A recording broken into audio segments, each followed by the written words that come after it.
Welcome to Hurrdat Sports Live. Remaining in the third, 3-1 lead Philadelphia.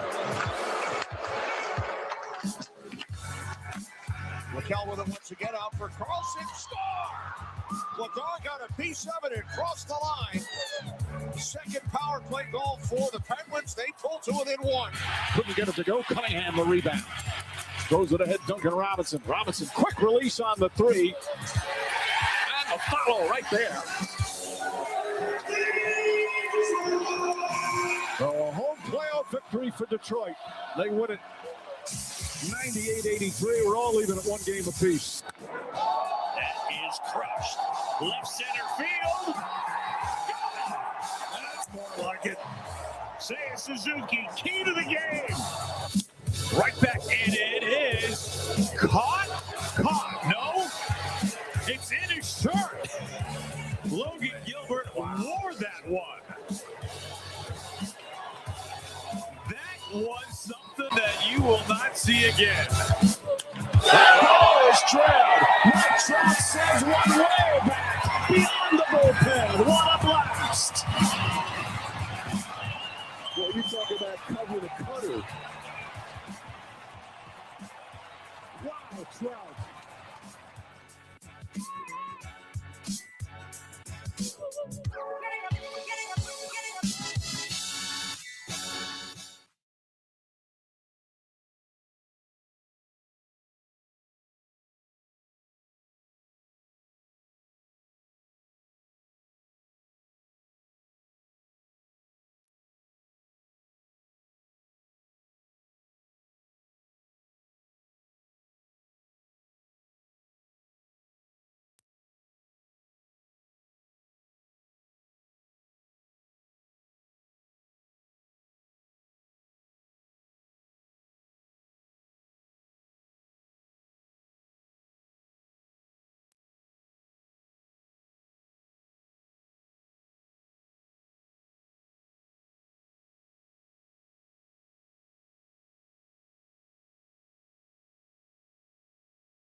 Good morning. Welcome in Hurrdat Sports Live, presented by Next Gen Mail Medical. That's DB. I'm Ravi Lulla here at Hurrdat Sports HQ. What's up, DB?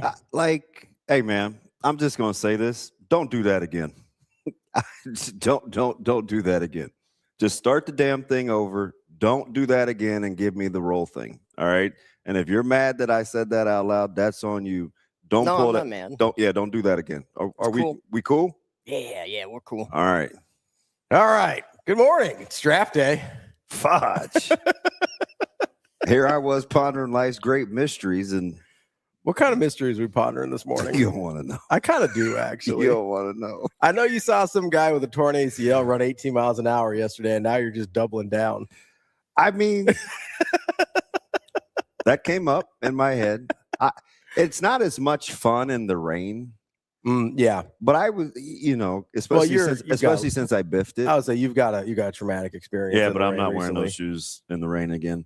The other thing is, I shouldn't even say this, but damn it, like, do you ever wonder, like, you're the same person when you go to bed, right? Why is when you get up in the morning and you look at yourself a crapshoot on what you're going to look like? You wake up and you're just like, who's that? I don't know. Like, sometimes I look like Incredible Mr. Limpet, right? I'm like, God, man, do people sleep with cucumbers or what? Sometimes you look like a narwhal. It's like, why is it always a roll of the dice what you look? Don't you act like I'm the only one. Like, you look in the mirror and you're like, what's today going to be? A narwhal? I don't even know. Is one of your teeth out of place? Is that? I don't know why I said that. Hey, but buddy, why is it a crap? Hope you find your dad. Wow. Every time I think of narwhal, that's what Thanks, Mr. Narwhal. Thanks, Mr. Narwhal. Why is it such a crap shoot? So the reason I started laughing is because it's a really accurate thing. Like, that's a thing that happens where I'll wake up. I'll do it sometimes, and it depends. For me, I think I found the variable, but I still don't know why it matters that much. It depends on how closely, because I'm a nighttime showerer. Yeah. So it depends on how closely to bed I have showered. But I have no idea why like a 30-minute variance will make that big of a difference of how I look in the morning. Man, I think, don't you got to like rinse off in the morning, get it together? What do you mean? What do you mean? What do I mean? What's the question? Shane, what was the question I asked you? Hey, do you want Fernando Mendoza? What was the question I asked? No, not really. I mean, I'll like splash water on my face to kind of wake up a little bit. I don't know how you do that. I don't know. I don't wake, like, I'll be honest. You know me, I'm not a morning person. Yeah. I can't wake up early enough to do the whole shower thing in the morning. Oh, God. For this job, I can't do it. That's traumatizing. I can't do it. That is traumatizing. I just, I take the water and get cold water, a little splash on the face a little bit. I mean, do you think you look the same every morning? No, I don't. That's why I was laughing originally. Rico, you look the same every morning? You know that hair looks different every day. I'm not even talking about the hair. You mean handsome as shit? Yeah, I do. That's why he's got so many damn kids. Yeah, I was not trying to walk into that conversation this morning. That was awkward. That actually wasn't even about relations. Where that happened from. So Austin sends me and Rico a Instagram reel yesterday, and it's this dude who maybe or maybe does not look like our friend Wyatt. And It's an Asian man. he I mean, wow, wasn't. I'll say it, but Just come out swinging. he goes, hey, like, is anybody actually, like, when you go to the bathroom, is anybody actually using the little like hole that is provided in the underwear, or are we just going over the top? And that sparked a discussion in the group chat. Rico likes to mix it up a little bit. I got confused. I thought he said he gets mixed up sometimes. I said every once in a while I'll use the hole just to mix things up, keep it fresh. And every time I do it, I'm like, don't like this. Now Rico likes holes. What can you say? And that's how that happened. Yeah. He's gonna be the next 18 kids. Austin and Ravi just won't leave me alone. Considering I had to speak to a room full of educators this afternoon, I'm going to try to keep it above board. Oh, okay, that's fair. I think the whole process is just go out the bottom, get her done. What are you talking about? He's a sit down guy. No. Wow. Start out pondering life's questions. Thought I was legit. I get crushed. It's fine. Rico, are you talking to us? You're on. You're not on. My bad. Yeah, he's just going over there. I'm like, Rico, who are you talking to? I know you're not talking to Shane that much. That's totally on me. I get sitting down in the middle of the night when you wake up. You don't want to turn the lights on. I get it. Yeah, no, there's certain sit down situations that all. I'm not going to judge. I'm not going to judge people for that. Also, if you're like not turning the light on, you're trying to mitigate messes. I think as well. If you're not if you're not totally awake, I get that. It happens. I don't know what he's talking about over here. Me neither. Me neither. I'm working on a new piece down my leg and I injured the other one. A good drop there. Working on a new. I've got a protein soda today. So do I, actually. Yeah. What do we got? So, Zoe bought this. Legit. She came home. She set it on the counter. She said, "You seem like you need this." And it was. I didn't read it. It was Barbell's. Strawberry soda. Oh, okay. I just saw 50 calories and I was like, "There's no way." Oh, you can't have that much. You can't have that much protein in it then. So it's only 50 calories. Well, we'll see. No, I mean that's how calories work. Well, you can only have so much. Hey, dickhead. What I was gonna say is, depending on how much protein I'm looking for relative to what I'm consuming. Okay. Is 10 a lot? Would 12 be a lot? Would 16 be a lot? Would 20 be a lot? You're drinking 30, so obviously you're going to get in a minimum of 200 or 120 calories. But given that you wanted to be a smartass, I'm just going to go ahead and set the record straight. Are we clear? Yeah, that's fine. Okay, appreciate that. Well, that's how calories work. What a dickhead. God. I'm gonna set the lineup. Yeah. Get them. Yeah, you do that. We got Brian. 150 milligrams of caffeine, 12 grams of protein, and vitamin B. Is that good? Is that susceptible, Mr. Health Guru? Depends on what you're going for. Oh, fudge. Go for your jugular here in a minute. Get them. God. Don't turn this on me. Oh, I mean. Beat his ass. The delivery kind of warranted it. Because that's different than every other day. I don't know. It just hit me different. Nobody was rocking with the incredible Mr. Limpet. So it was kind I've never heard of that. I was just look at the fish, and sometimes you'll get the reference to the eyes in the morning. It's like, why do I look like Don Knotts? Oh, why was I? Oh, I was sorry. Every once in a while I'll like bring up whatever like reference page I was on, and I'm like, why was I looking at that guy? Oh, okay. That was Terrell Taylor last night. Oh yeah. That's a throwback. going down that road. Incredible Mr. There we go. Yeah. 1964. That's kind of how I feel sometimes when I wake up in the morning. Like, oh, who's that guy? It's kind of a deep pull. That is a deep pull. Is that Dick Van Dyke? Who is that? It's Don Knotts. Oh, Don Knotts. Okay. Yeah. There we go. Thank you, Heather. That's because you have some sense. That's why you know Mr. Limpet. Don Knotts. What was he? Oh, and by the way, I have to get to that travel question too. I got you. It's not as bad as everybody's making it seem. Move where you're gonna move. What travel question? Oh, that's between me and Heather. Oh, okay. Mind your own business. Well, although, by the way, like her family has like they do like meat and like beef supplies. Yeah.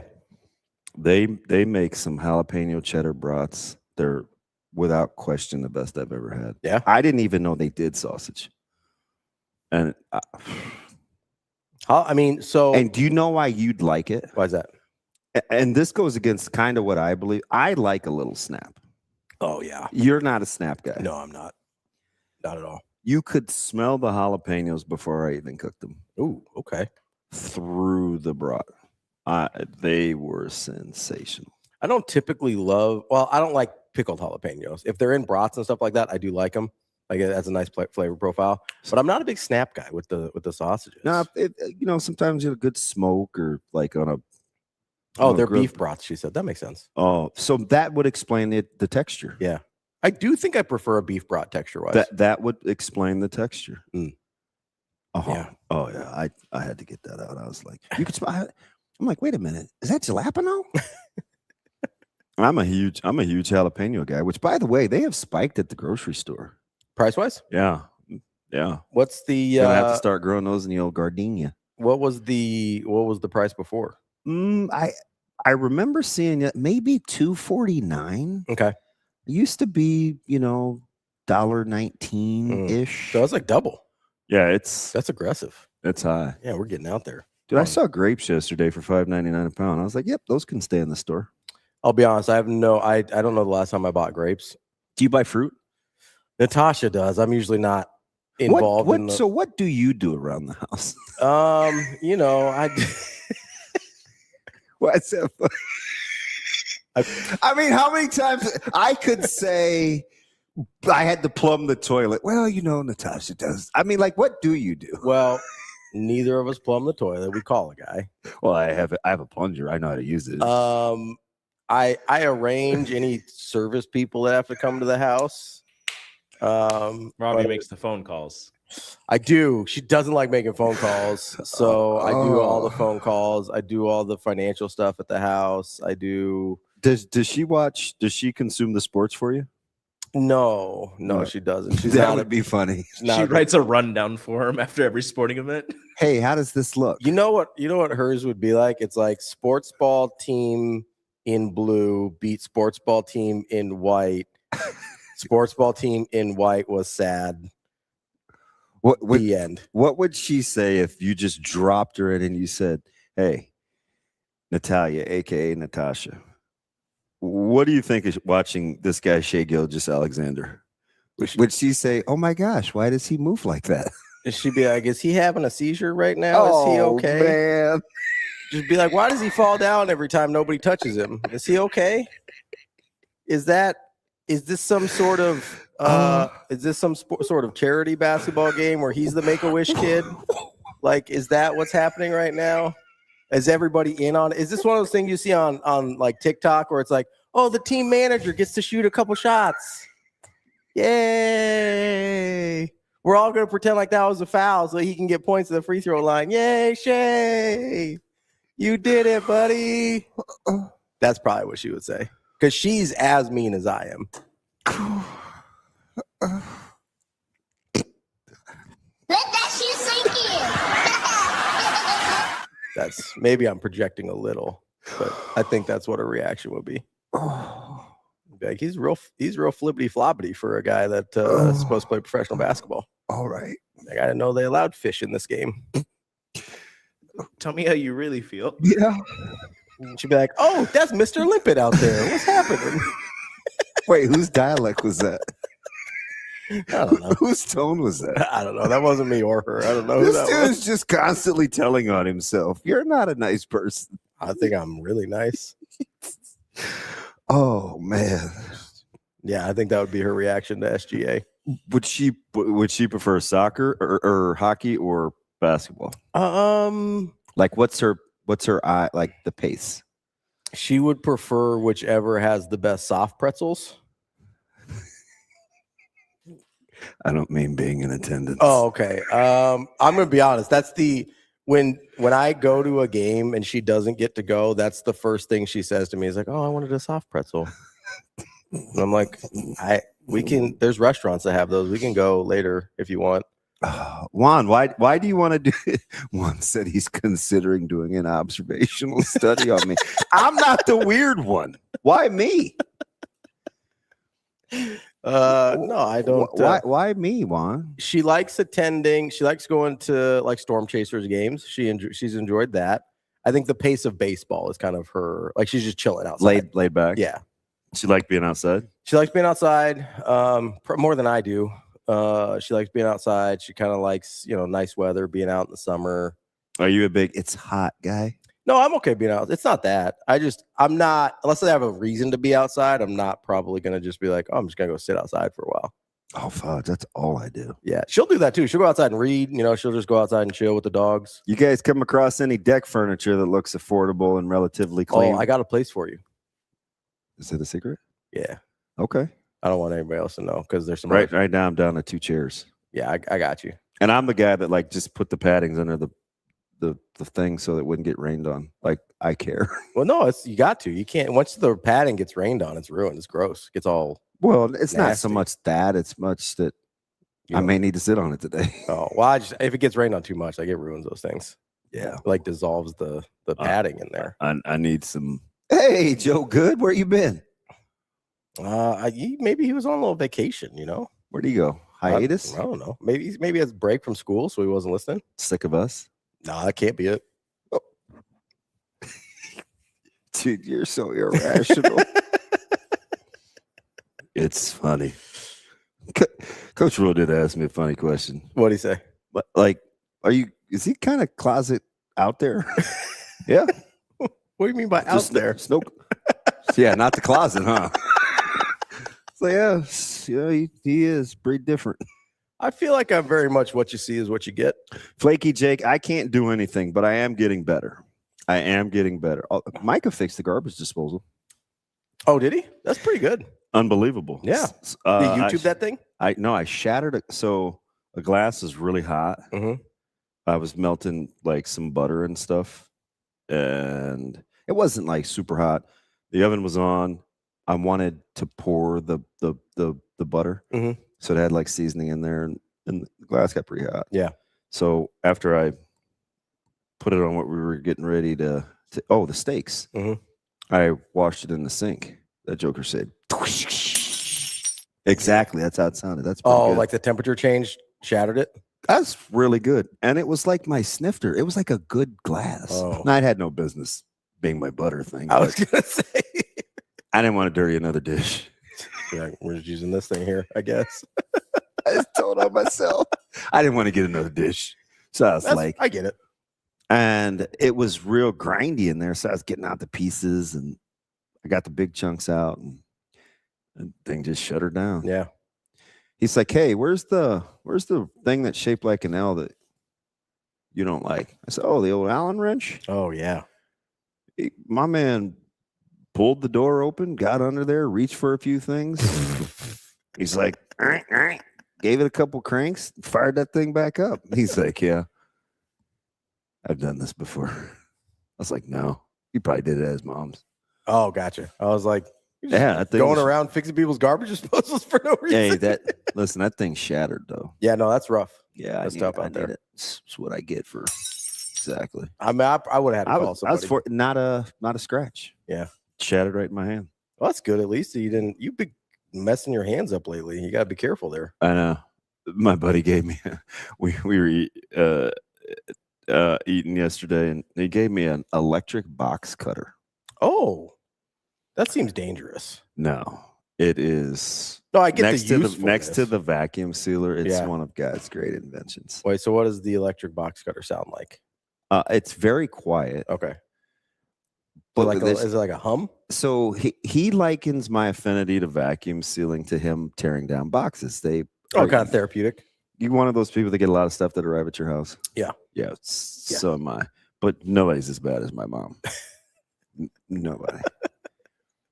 So there's on average probably 15 to 16 boxes. I was like, tell my mom about it, save my hands. And so I told her yesterday, I was like, hey, I said, my buddy gave me an electric box cutter. And now keep in mind, I usually, or Brandon, my nephew, tears down the boxes. Mm-hmm. And she goes, oh, Brandon has one of those. So much easier on his hands. He doesn't have to wear the gloves. And you don't get the blisters. And I was like, you just watch me labor through this when you asked me to do it for the last handful of years. Good to know. Good to know. Maybe she thought you knew, and she's like, maybe he likes to do it the old school way. How about she does know me?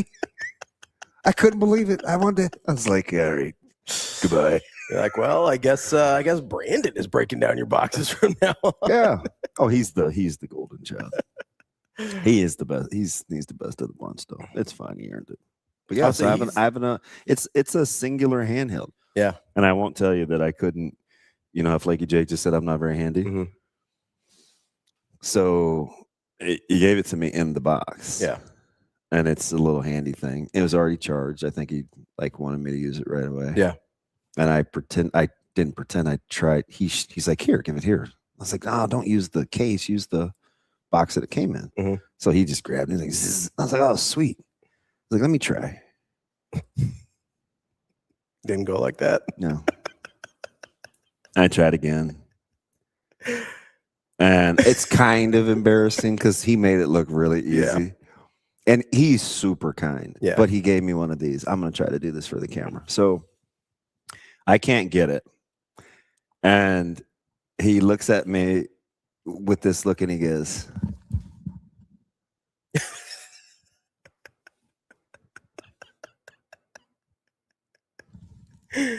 I was crushed. Like, as if to say, you can't be that stupid. I'm glad you think that's funny. It did something to my soul. It was the look, because I think I feel like I give you that look sometimes, and you also are like, that hurts my soul when you do it, and it's involuntary. Like, it's not a conscious thing that I do. It's like a power. So you have to squeeze the handle and the little button at the same time. Oh, sure. It's like a 2-button thing to make sure you're not cutting your finger off. I was doing one or the other. And gotcha. I think he truly was like, yeah. It was more, and it was the most embarrassing thing. It was, he didn't say it, but he said it. It was like, give it here. He just held his hand out. Let me show you. But he didn't say anything. I was like, that's almost worse. It is. It's T.O. your benched vibes. Yeah. Why don't you go sit down? Yeah. I'm gonna need you to. Oh yeah. But I recovered. Yeah. I recovered. I will say, I do think you're more handy than I am. I don't, because you at least want to learn how to do stuff. Yeah. And I don't at all. I do. I fixed a couple of drawers. I'm just like, I don't have any interest in learning how to do that at all. I watched Lupe change my tire. I'm getting better. You watch the yard guys? Yeah. With your sprinklers, right? Yeah. Which I need to call a sprinkler guy too. I got to get. I got one from Aaron. Yeah. Yeah. Yeah. You said his name. His name is Dan. Dan the man. Dan. Hey, Dan said Monday. Dan is officially the man. There you go. I was like, I mean, because you call now, you're 2 weeks out. Mm-hmm. And Aaron was like, oh, no, I got a guy. Yeah.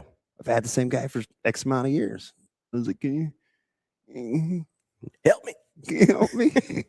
No, usually it's the other way. Usually it's like, hey, DV, you got a guy? And it's like, the dude texts like an hour later. Yeah. See, those are the kind of people I like. I like the people that maybe, kind of are doing it like their own little thing, like their own business or whatever, so they can like respond really quickly. It's a legit company. Yeah. And I was like, oh, blank. I've never used them. Yeah. And no, I might need to get in touch with Dan here. I gotta ask AK if it's all good. I mean, I'm sure it is. He runs a business. He probably wants other people to have his phone number.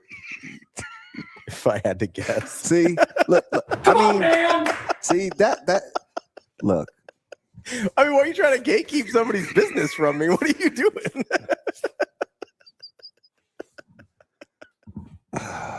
Beat his ass. Just touch that grass. Look, man, I'm not. It's fine. I don't know what's wrong with you. I could hear it as I was saying it, and I still couldn't stop. You said it earlier, DB. Someone's sugars are regulated. Gotta be, but he's even worse. It's because he was down for like a day and a half. Like, what's wrong with the way you communicate? What do you mean? It's hard to say. God, what? I truly don't understand how like people who don't know you and meet you for the first time actually like you. It's mortifying. I don't understand it. And I'm telling you, he was not cool at the card game, and he got an invite to the next card game.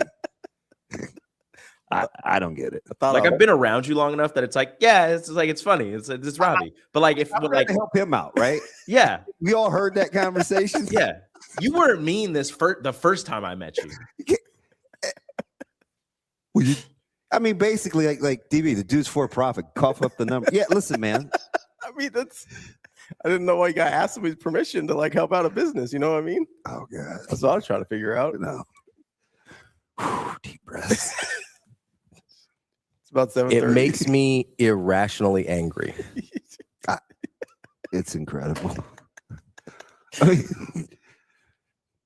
I mean, you are the same guy that just went into the SGA bit, but I think here's the thing. Listen, I'm certainly not for everyone. I know that. I'm okay with it. Yeah. I think whoever appreciates things about me, they're like, that's just who he is. And I know exactly what I'm getting. Kind of a dill hole. Juan wants to do an observational study on me. Why me?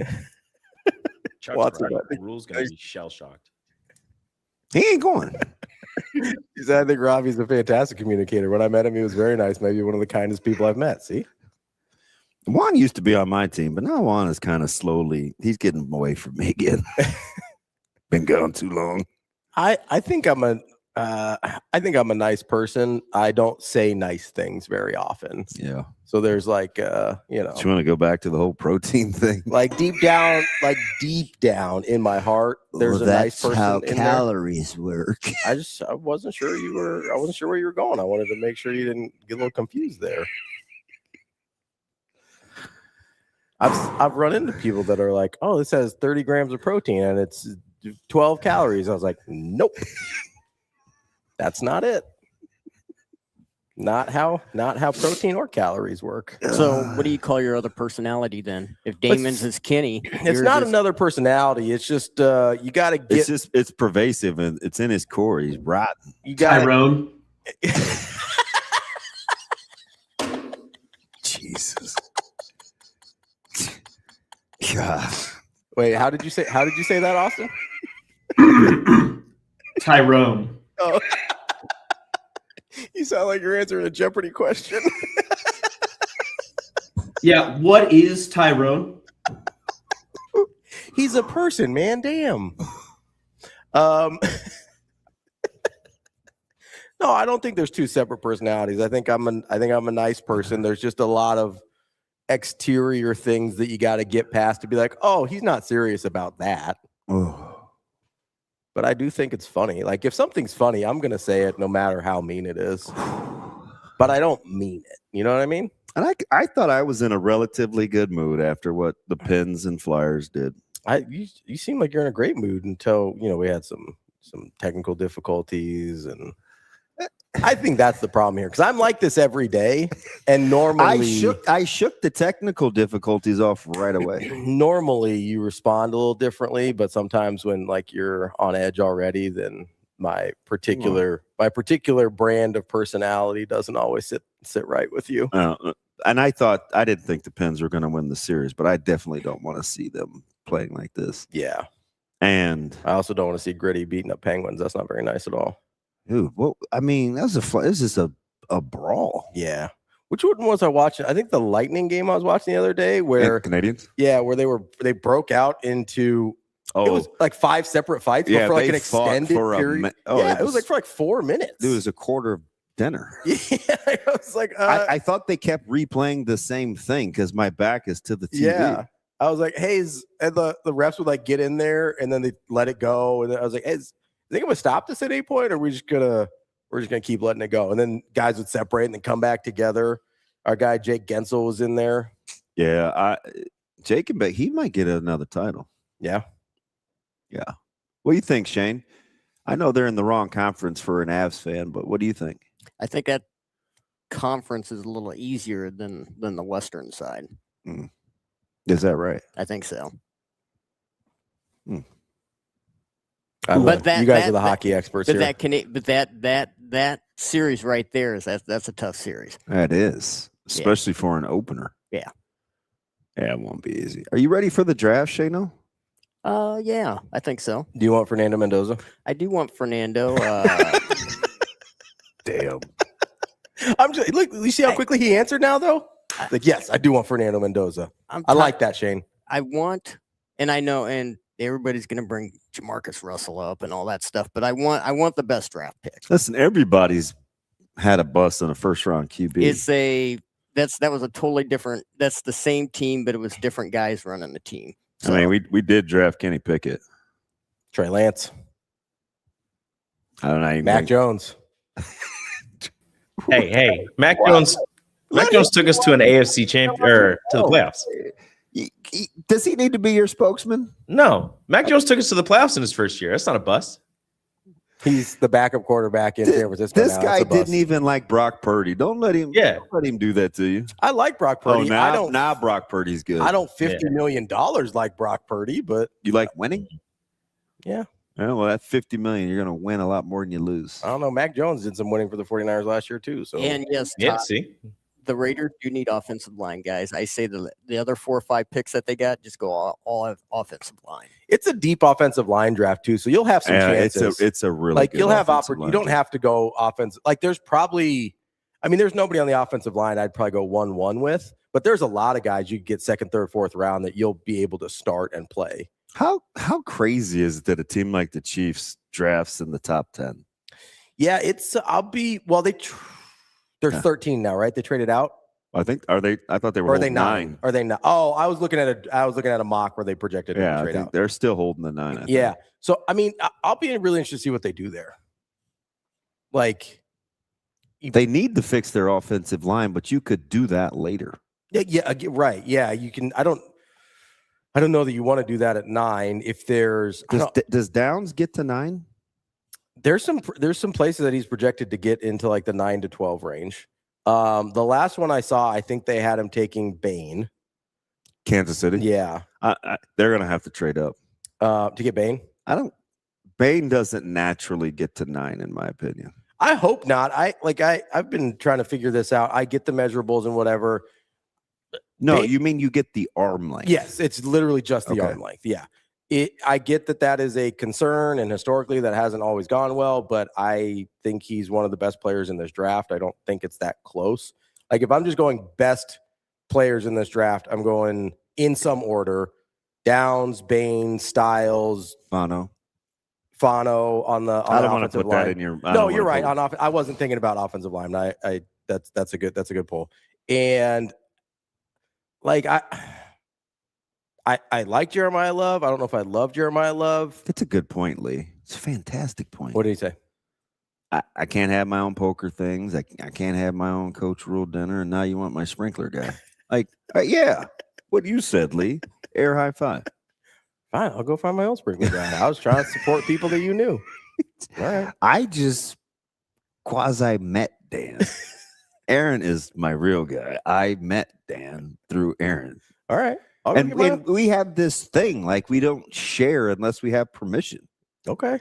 I'm not gatekeeping. I'm sure Dan would love the business. Douchebag. I'm not I'm asking for Coach Rhule's number here. Like, that's a different thing. It's my own fault because I interrupted by reading Lee's thing, but now I'm mad at you again. We were doing just fine with the drafts. God, if he thinks it's so funny to be a dick. That's why I do it. I wouldn't do it if I didn't enjoy it. Oh, that's just weird. I mean, that's just weird. No, I'm not really gatekeeping. I can't just be firing off Dan's number. I just met the guy. He may be doing me a solid. Literally, not even like 12 hours ago. Right, but if he's doing you a solid, he'd be like, "Hey, yeah, I normally can't schedule like that. This is when I can." Okay, man. Oh, AK already texted. He said it's all good. All right, fine. Wow, that's embarrassing.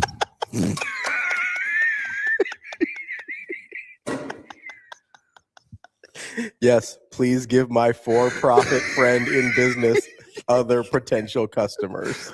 Sincerely, AK. See.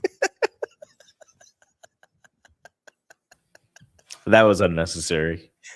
It's all unnecessary, Rico. I know that. Listen. 1 10. We need 10 isn't even high enough. We need somebody to sponsor that segment. Like 1 to 10. Just freely hurtling to the other integers, 2 through 9.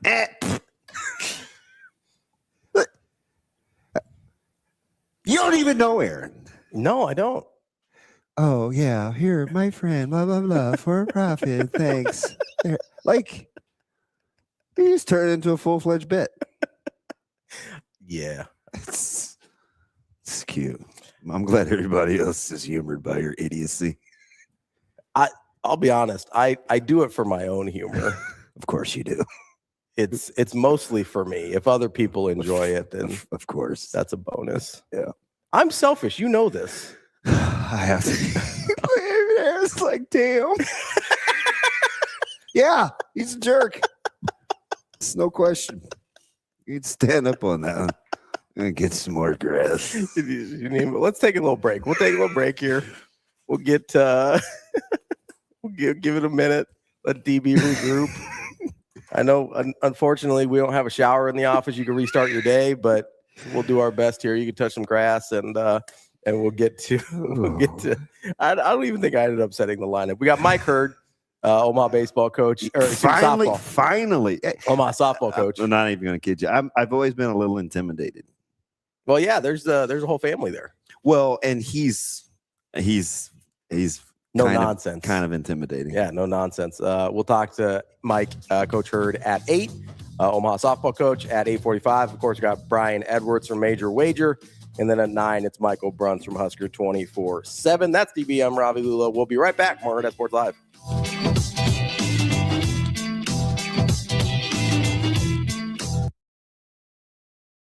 It's the declaration of deals at Edwards Jeep Council Bluffs in Village Point.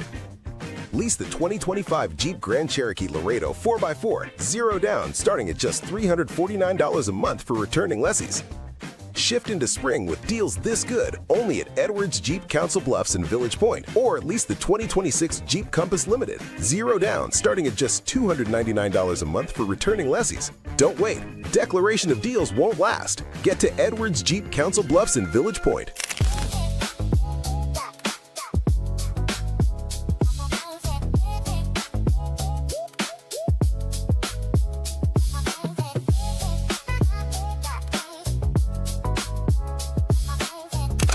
What about your game do you think translates to Nebraska and in particular the Big Ten?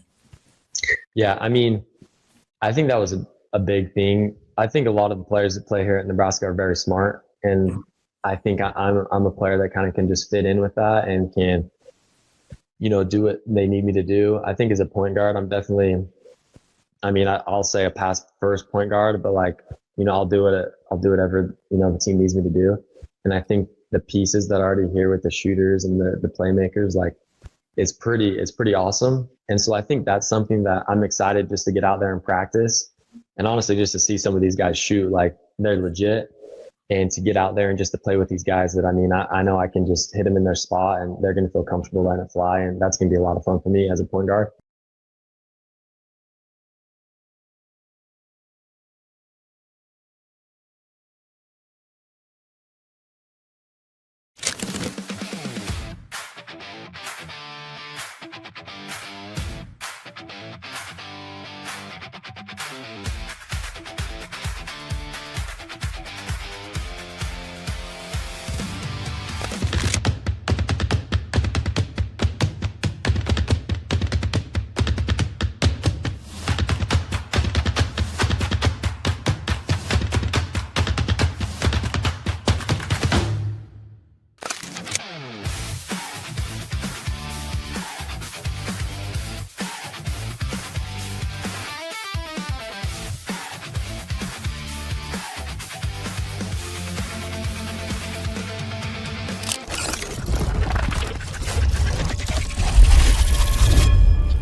You're listening to Hurrdat Sports Live. Welcome back, Hurrdat Sports Live. That's DBM Ravi Lulla here at Hurrdat Sports HQ. Look at us getting a break in the first hour. We've done that several days this week. I feel like we're on a roll. That's fine. I feel like we're doing great. We're doing all right. You know? We're doing I all feel right. great. I will say I need somebody to figure out. I'm not going to put any companies on blast because I've had a bunch of them here.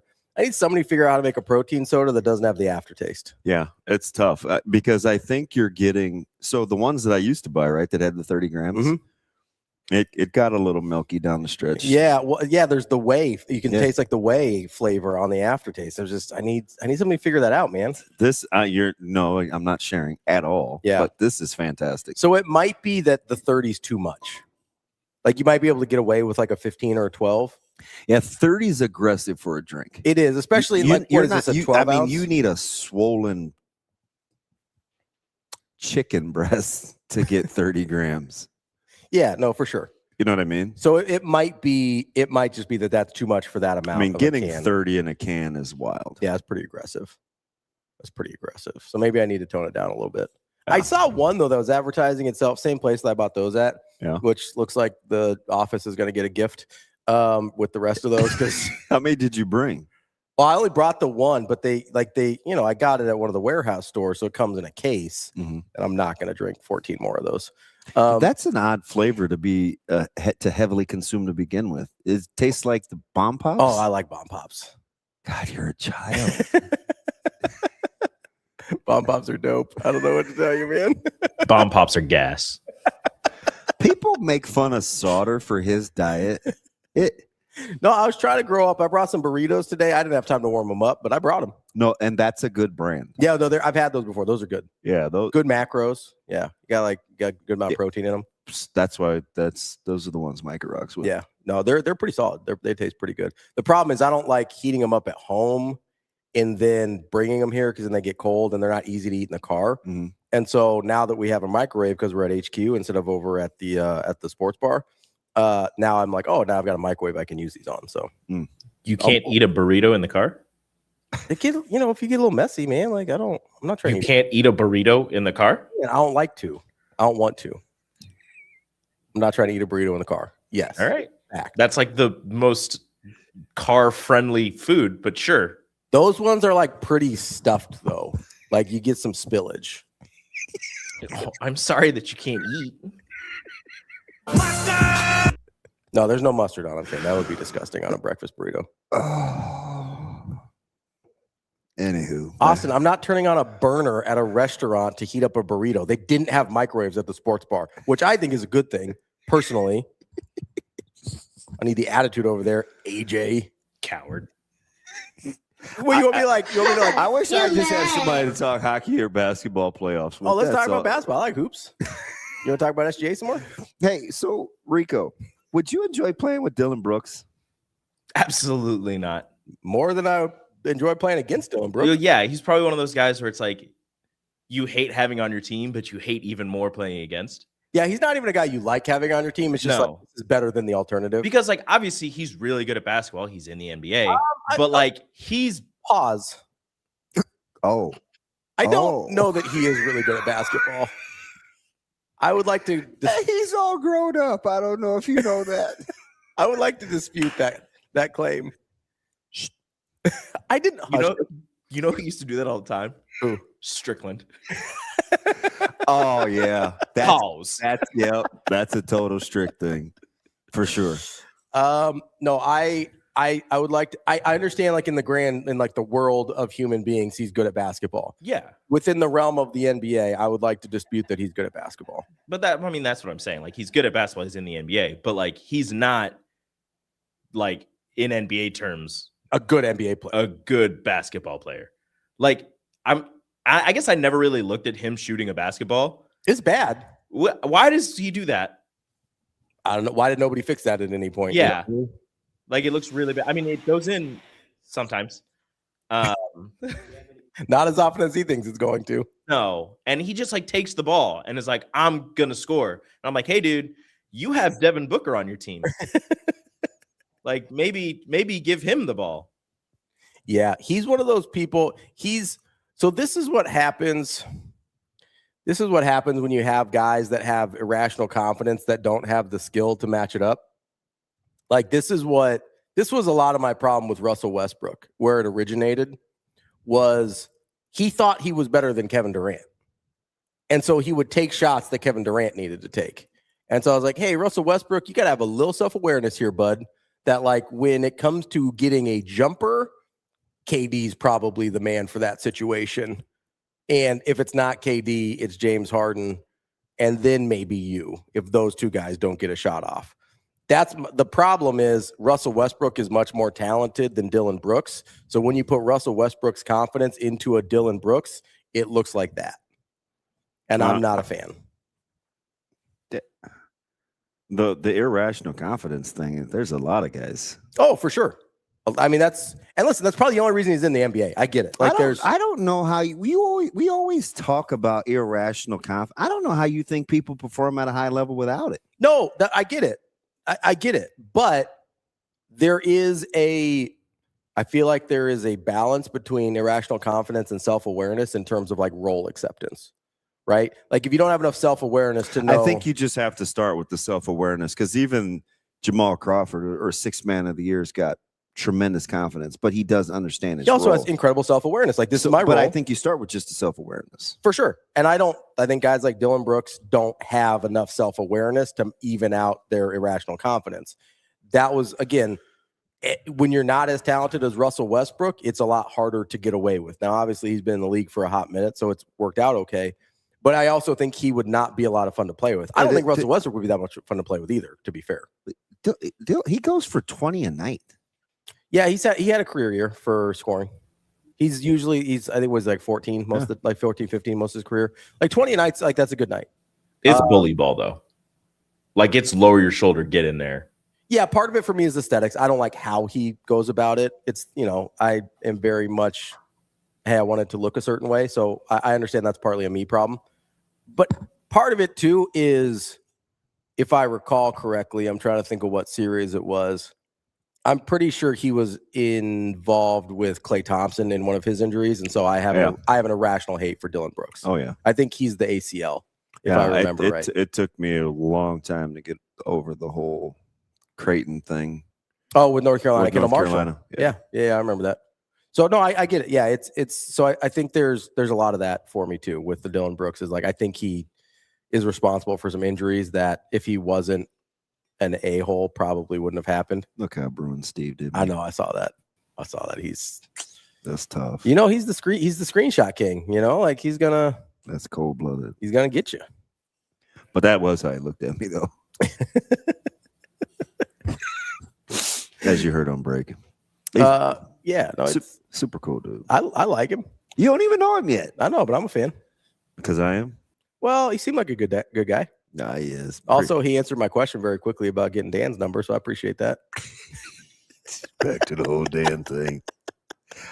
I'm not like I don't, and I get it. Brooks is not gonna be for everybody, but you got to understand teams that he plays on. They get better. They are better as soon. So here's the thing: they get better immediately. I've had this on the rundown for a couple weeks now, and Dillon Brooks is a really good example of this. Oh, the best players versus what does it mean to be a good basketball player? Oh, because like from a skill set wise, Dillon Brooks is probably bottom half of the league skill set wise, I would say. But in terms of impact on winning, he has I would take his impact on winning over like a Trae Young, who I think skill set wise is much better than he is. You ever watch Peyton Pritchard closely, or did you watch him in college? Yeah. Oregon and Boston. Yeah. How does Peyton Pritchard seem more athletic now than at any point in his career? I have no idea. He's a good basketball player. He's a very good basketball player. He's a really good basketball player. At any point, did you see Baylor Shireman doing what he's doing now? No, not at all. I thought he would stick for a while, but I didn't. He's a meaningful piece on a 2 seed. That is not a thing I saw coming. I mean, that is wild. He played 20 minutes a night this year. No, I know. He just he was good after he torched. Yeah. The call up was easy. Yeah, he torched the G League. Not as much as Trey Alexander's torched the G League, by the way, and still not gotten the call up. So I don't know what the Pelicans are doing with their lives, but whatever. That's a different conversation. Well, it's a Pelicans thing. Yeah, that's a them problem. But no, I did not. They actually might be one of those organizations. Remember we were talking about unovercomable. You can't overcome the organization. Pelicans might be one of those. Yeah, I need them to trade Zion. I just need to see if it's a New Orleans problem or if it's a Zion problem. So where did you arrive on Anthony Davis? I think was that a Pels problem? Yes, yeah, I think so. Now there's the injury history, which is he was pretty good for the Pels. He was good for the Pels, but the amount of success that they had was limited because it was them, right? Yeah. And then as soon as he goes to LA, I get it. They won a championship, and he was the best player on that team. He was better than LeBron in the 2020 playoffs. He just was. And so, I think the Anthony Davis thing was a Pelicans problem. I think the Brandon Ingram thing was a Pelicans problem. Brandon Ingram's pretty good. How is it not a Zion problem, though? I just need to see. It probably is, but I just need to see. I just need to see. What do you mean? It's the Pelicans for misusing him and not being able to put him in situations where he can be successful, but it's on him to manage his weight earlier in his career and actually take the game seriously, which is why he kept getting hurt. But you saw this year when he slimmed down and the Pelicans actually let him play, he had a really good year this year. Quietly, when he plays, his numbers he's been really are good. Legit. He's super. He's not the guy that you thought he was going to be, but he's a really good player. He's just not that guy every night. When he plays, he definitely looks like that guy. And his efficiency numbers are crazy. He shoots 58% from the field or something. He's good when he plays, but I also just want to see what it looks like in a functional basketball environment. And Rico's right. Should have gotten the weight under control earlier. But I also think, yes, that is on him. But when you draft a 19-year-old, you have to have an infrastructure in place to help them. Yeah. KJ, I don't asterisk any championships. And it's not just because it's the Lakers and the Dodgers. That's why I didn't mention the bubble thing. It was a championship. It counts. Well, the thing that we discount is what that thing did to people.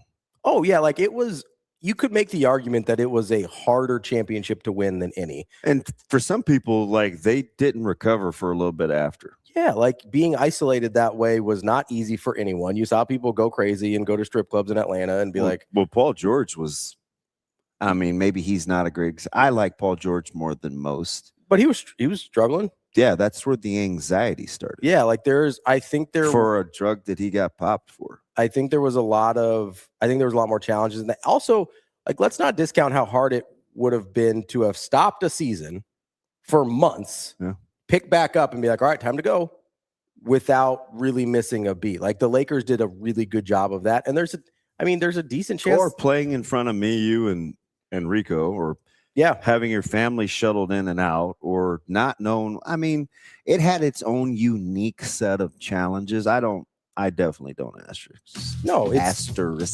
it. It was different for sure, but I don't think it counts any less. And, it's just, if you're a Lakers hater and you want to do that, that's fine. But I don't know, it goes up in the banner. It goes up in the stadium the same on the banner. So it still counts, I think. Yeah, 2 California titles out of that. Yeah. Feel good? I mean, yeah, if it had been the Pens and the Steelers, it would have been great. Better than not, right? 2 out of 4 ain't bad. We're going to take a quick break here. Coming up next, we got Mike Hurd. He's the Omaha Softball coach, and we'll talk to the leader of one of the best mid-major softball teams in the country. That's DB. I'm Ravi Lulla. It's Hurrdat Sports Live. It's time to shift into spring at Edwards Hyundai. Lease the 2026 Hyundai Kona SE all-wheel drive starting at just $179 a month. Shift into spring for less. Spring on this deal before it's gone. Drive away with more this April, or save up to $7,000 off MSRP on the 2026 Hyundai Palisade XRT Pro. Don't wait. Shift into a fresh deal this spring at Edwards Hyundai.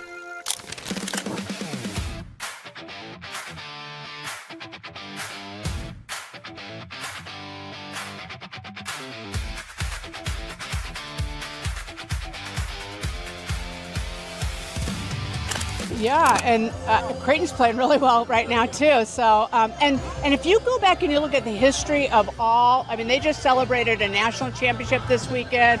Creighton and Nebraska have been in multiple World Series throughout the years. So it's really good when all 3 programs are good. All 3 programs have a storied tradition, and we all have a good nucleus of Nebraskans on our roster, and then we fill in from other places. But I think the Nebraskans, that every Nebraskan that can come into your program and help you win, it just intensifies the fan base, and it's so great. And then what it does for the out-of-state kids, they feel that pride, and they become kind of pseudo-Nebraskans. That was me when I played at Nebraska, because I've never left. I've never really wanted to leave, and I'm from Oregon. So I got in my skin really deeply.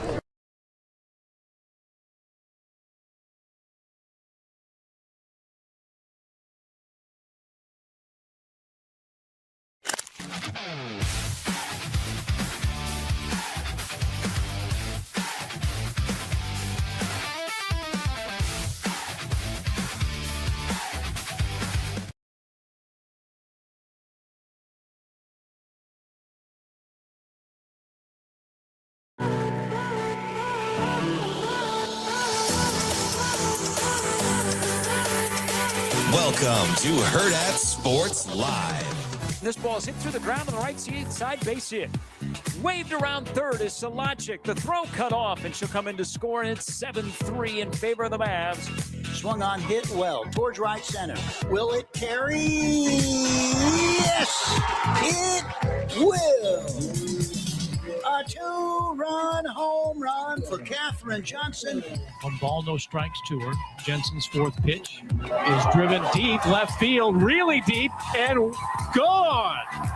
A solo home run off the bat of Taylor Solachik, and it's Omaha that breaks out on top with a 1-0 lead.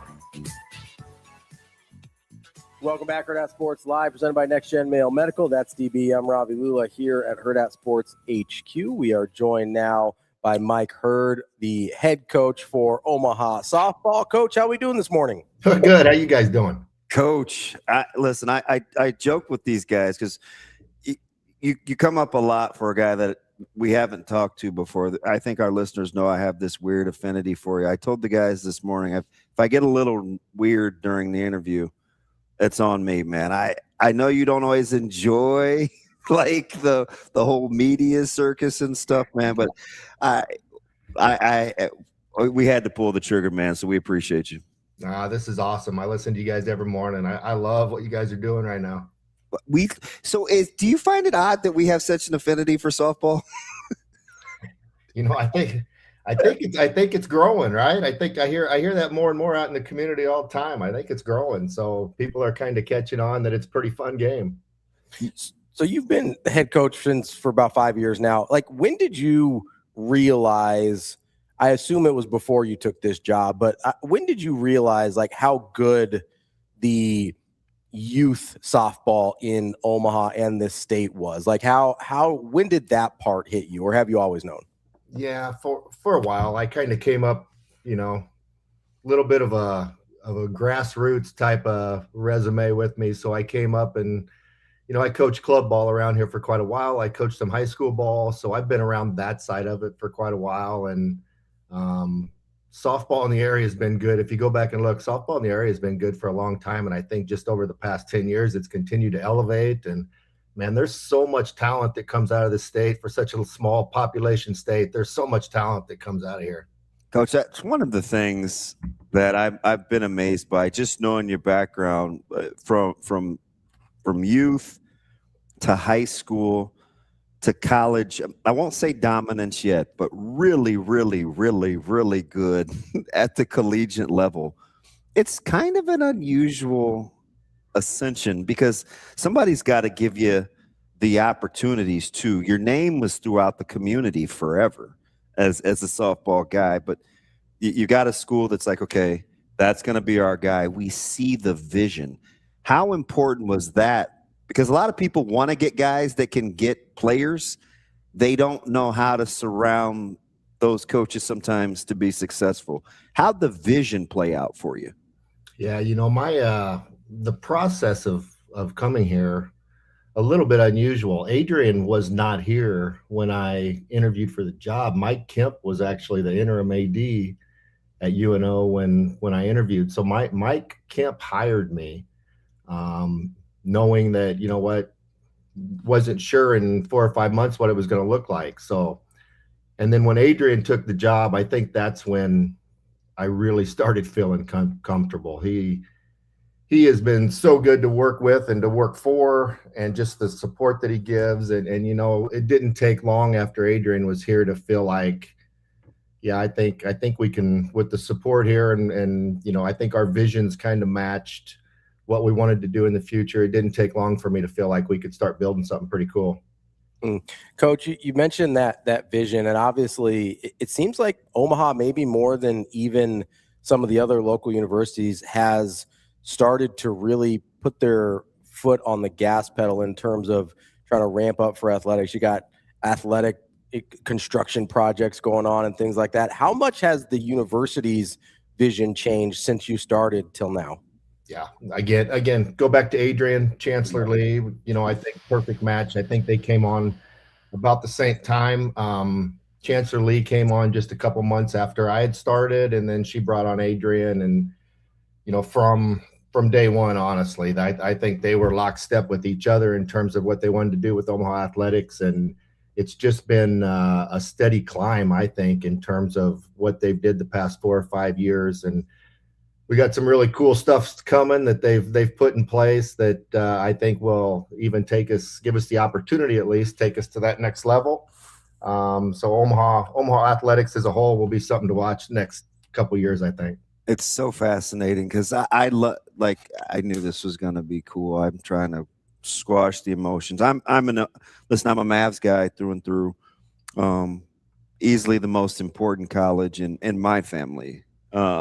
Dynamics, and that goes without saying. And I've watched Adrian and Chancellor Lee. I met them, and our boss is a huge Mavs hockey fan, and had a chance to meet her a couple of years ago, and I've had lunch with Adrian a few times now, and the vision, those two being on the same page, and to listen to kind of sit up in your seat about the level of excitement. There is no long-term commitment for. I mean, you were hot commodity, like had a lot of opportunities, right? Your program is on the upward ascent, and you're watching these two work together. You mentioned their dynamics and the shared vision. Do you think people understand how important it is for institutional leadership and academic leadership to be pulling in the same direction? Man, that's right. And Damon, you know it. That doesn't happen everywhere, right? It just doesn't happen. And they really are. It's not something that it just comes off that way. I mean, they are really on the same page in terms of what they want to do with the direction. And I've told Adrian, whatever's going on out there, as long as he's running this athletic department, that's cool. I feel very comfortable saying, you know what, I'm going to be at Omaha and continue to grow this with him, because the way those two work together, and the administration as a whole, the whole department, when you talk to them, and you can talk to each one individually and you hear the same message from each one. And that's so important in terms of not just my program, but Omaha athletics overall. So, what they do, it is unusual. And I don't know if everybody realizes how important it is and how much they have to work together to make it happen. But they do a fabulous job of supporting us. Coach, one of the things I've kind of admired from afar about you and your career is, like, you're an Omaha guy, right? Like, Omaha through and through. DB knows, like, that's a thing that's so important to me. Like, I am a homer for Omaha, right? Like, and so I see, obviously you're born here, and then you come up through not just the high school ranks, but man, I have such a soft spot in my heart for NAIA and small school athletics. Like, I coached low level college basketball for a long time. Like, what are some of the same challenges you face at Midlands at an NAIA school as you're trying to build a Summit League program? Because I think there might be a little more overlap there than people realize. Man, you are exactly right. There's a lot of overlap there. And, resources, right? When when you're in an NAIA, resources is always a challenge. And how do you maximize what you got? And, same thing a little bit here. Obviously, we have more resources here than we had at Midland. But when you're, long-term goal, right? We don't, just want to compete in the Summit League. We want to be able to go out and compete at a higher level and do some things at regionals and be able to go out there and compete with some of the Power Fours and all that too. So you always got to look at resources and what you have and how you maximize them. And for us, it always started with our recruiting, and top priority day one was keep it local. Right. We know the talent in Nebraska. We know the talent in the Midwest around us. Bring in those local kids that we know not only can compete at that level, but have some ownership with the program once they get here. And it was the same at Midland too. We competed locally there. And those kids can go there. Those girls can go compete on a national level when you do things right. Yeah, I mean, you talk about the local. I believe, I'm not mistaken, over half your roster is from the state, and almost all of it is from the Midwest region, as you talked about there. How important is it for you when you're trying to be responsible about the resources you do have?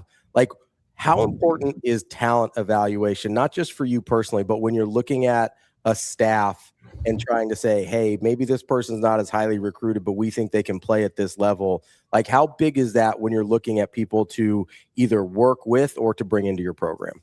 Yeah, I think you have to do that. We always talk, I think every one of our staff meetings, we talk about being a development program. So looking for those players that in our minds are probably Power Four level players, at least that potential. But maybe they, need a year or two in the program before they reach that level. So you're looking for talent, but you're also trying to project, okay, what's this player going to be in a year or two in our program, and what will they look like as a sophomore and a junior, and not just that freshman year. So that's huge for us.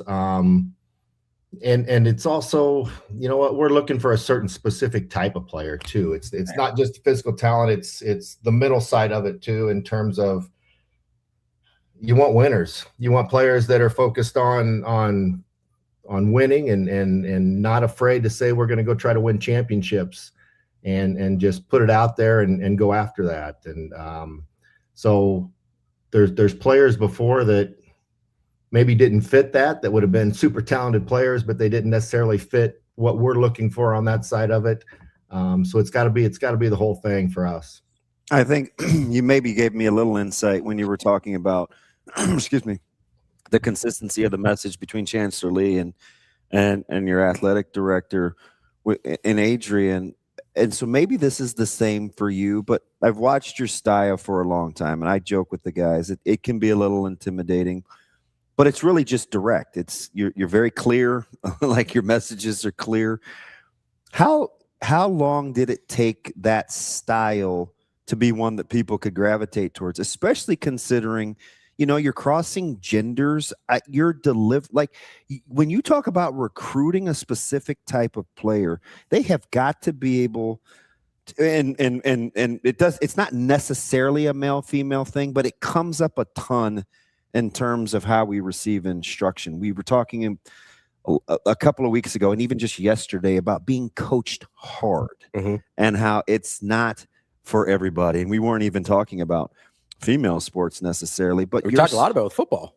Your style is we don't leave a lot of conversations wondering what you're thinking. But you've done it from all ages.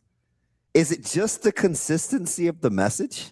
Yeah, I think so. And you guys know this, and everybody said it. I'm sure you've said it. You just have to build that. You have to build that trust first. And I think I've always said, I personally, I think you can coach females the same way as you coach males.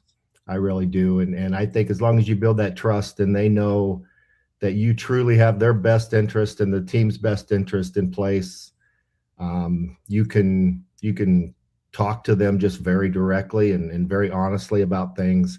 I think people would be a little surprised if they came and watched our team at practice or wherever we're at.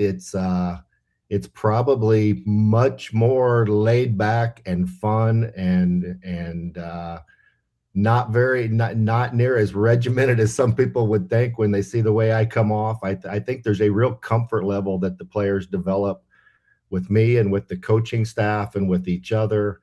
And to me, I tell them, I just want them to feel like they can completely be themselves when they're around the team. Sometimes I see players that act differently around a coach than they might around their teammates when they go back to the dorm or when they go home. And I really want players to just be themselves when they're around me and around the team and feel comfortable doing that. And I think as long as that agreement is in place, that we're just going to be honest with each other. And I want them to speak as freely to me as I speak to them. I want them to speak their mind to me. If they disagree with me about something, man, let's talk it through. Let's get it out there in the open and just deal with it like adults. And it just works. It works for us. Maybe it doesn't work for everybody, but it works well for us. Is that kind of the part of the secret sauce too? Because I mean, just following like Caitlin and Ava, of course they've got to play against Harley, and you have these different high school dynamics in terms of just how competitive some of these programs are. But then once they get to you, man, it just appears to be all about winning and having that kind of collective vision. Yeah, and we're pretty upfront with them on the recruiting process with that too, right? We really want players who are willing to take ownership of their own development. Right. We'll coach them up and we'll give them the direction they need and we'll help them on that.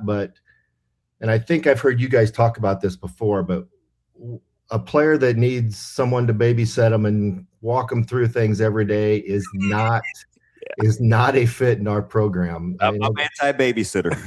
I am absolutely right. That just does not work. So, and we talk about that in the recruiting process. Players that really want to take ownership and get there themselves and put in the extra work. I mean, we've got, NCAA gives us 20 hours a week or whatever it is to work with them, and we're just up front. That's not enough, right? If you want to get to where you want to be and you want your team to get to where it needs to be, that's not enough. You've got to be willing to do things on your own. And the other part of that too is our coaching staff is 3 coaches. It's me and 2 great assistants that I have. Yeah, Brooke and Jen. I gotta say, I can't be Brooke and Jen.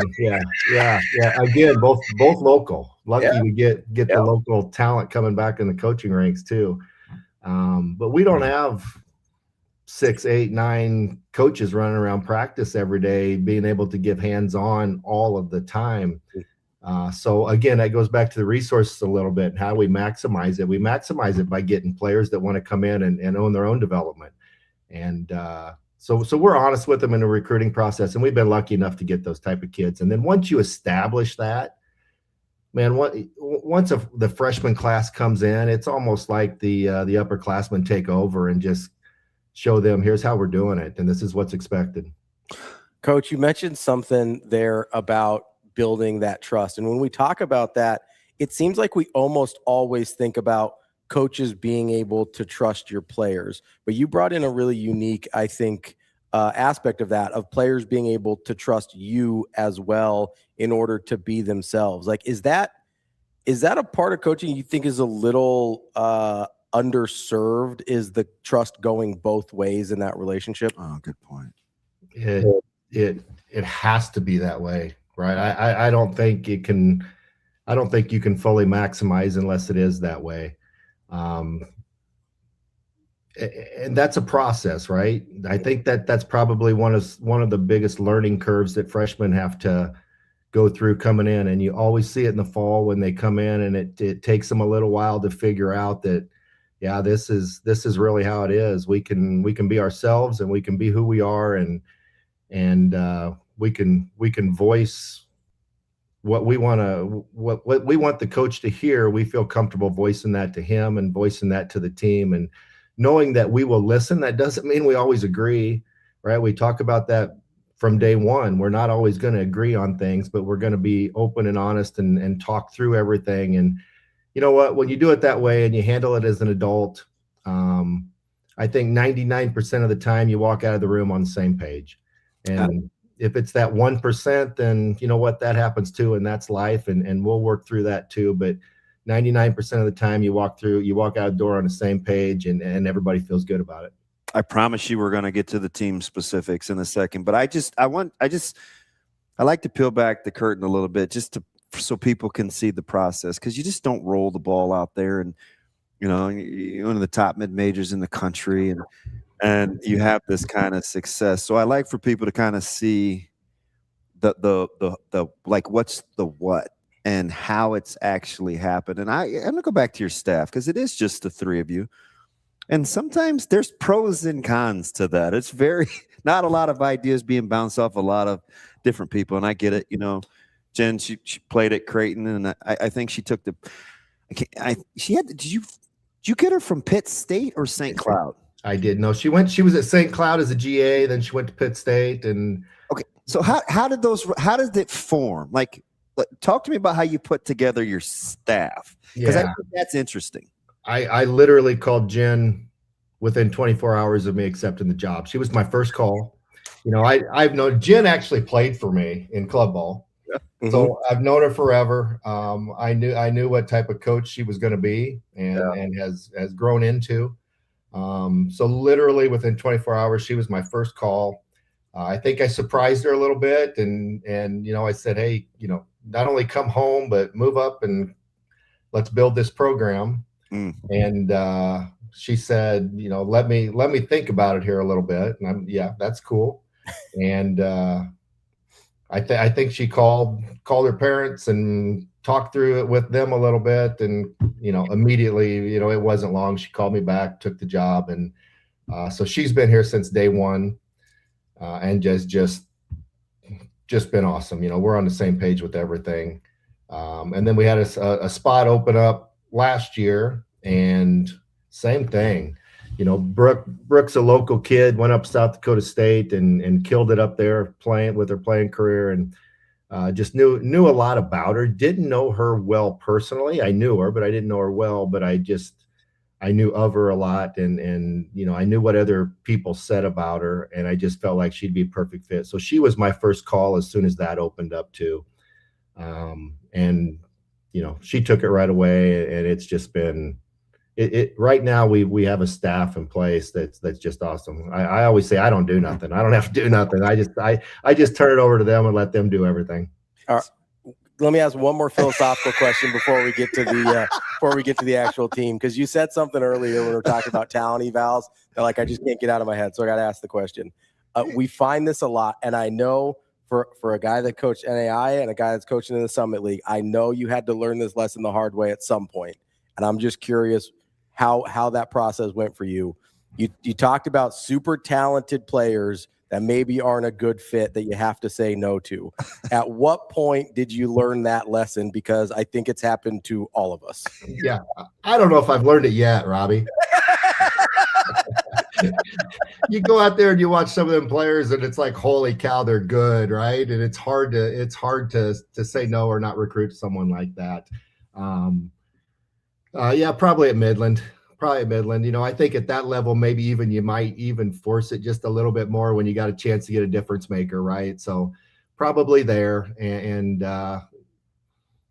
it's something I'm still learning, to be honest. It's still a hard no, right? It's a hard no to say when you see those type of players, but you do learn at some point. I don't know if there was one exact point. I think it's accumulation of things, but you do learn that sometimes that can be a net negative if you're not careful about it. My little girl comes home the other day and she's just enamored with the atmosphere, and it's kind of circusy for her. She can't believe how many people are there so close to home, and she's seen plenty of Mavs baseball games there.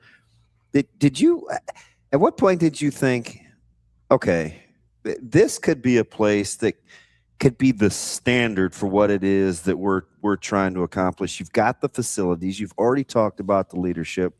We're going to get to this talented roster. At what point did you think where you were playing in this city was going to be a thing? Well, when I took the job, that was the hope, right? I mean, you don't take the job if you don't think that's possible. But I would say year two. I would say year two, you really start thinking, okay, we've got the leadership in place in terms of the university and the athletic department. And then you kind of start realizing that the type of recruits that you want are listening to your message.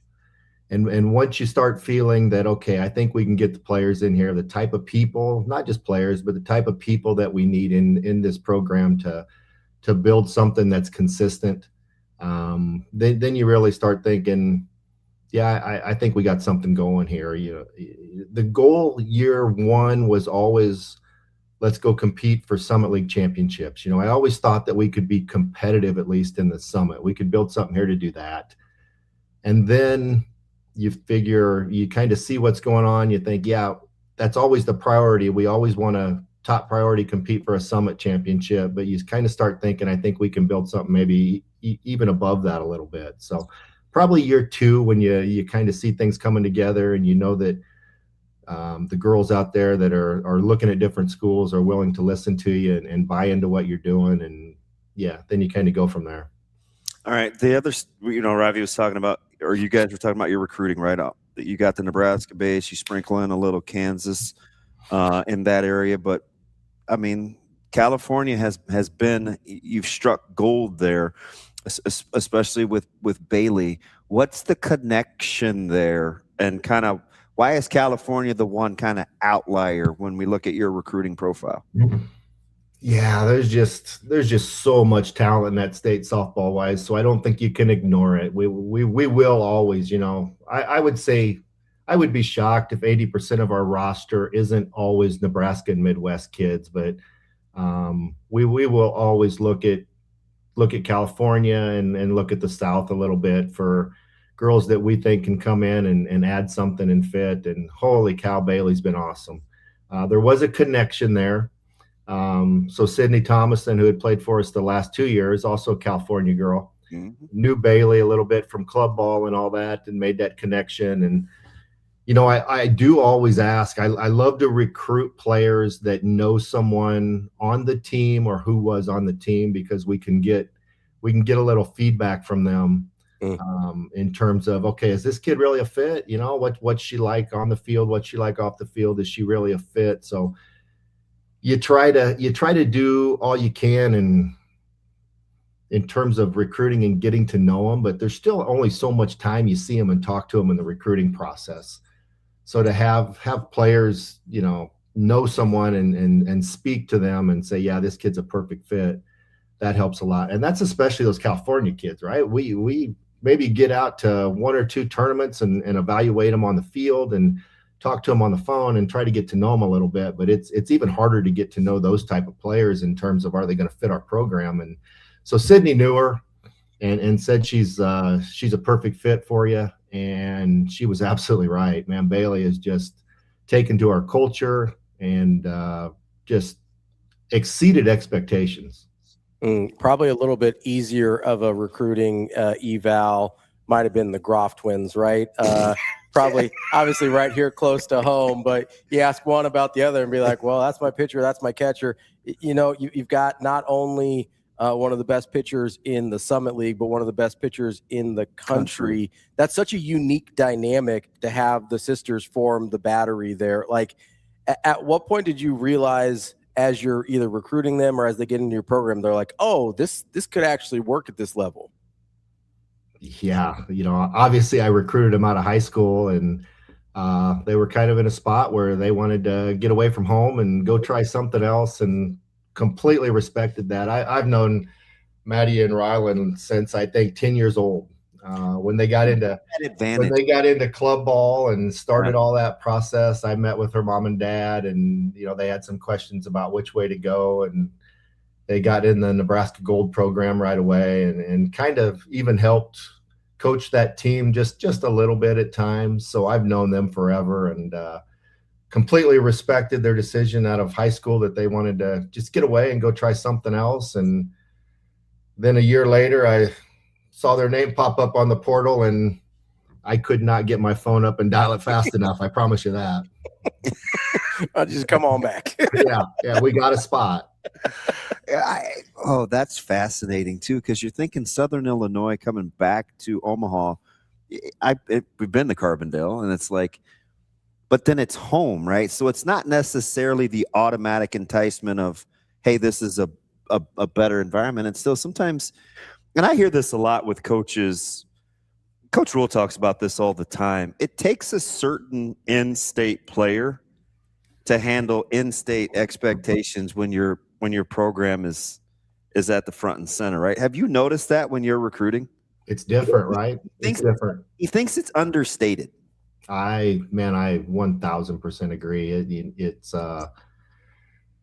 It's some pressure there if you allow it to be. Those two handle it so well. I mean, they just don't let any of that outside stuff impact them at all. Just so impressed with how they've handled it and what they did when they came back. But it is 100% understated, and it is 100% something that you need to be aware of in that situation. Last one for me here, Coach. Obviously the result didn't go the way you wanted it to, but just talk about the other night with the atmosphere, with Nebraska coming to town and getting, just like, there has to be sort of a moment there where you're just like, yeah, we got a game to play, but also, like, this is pretty cool.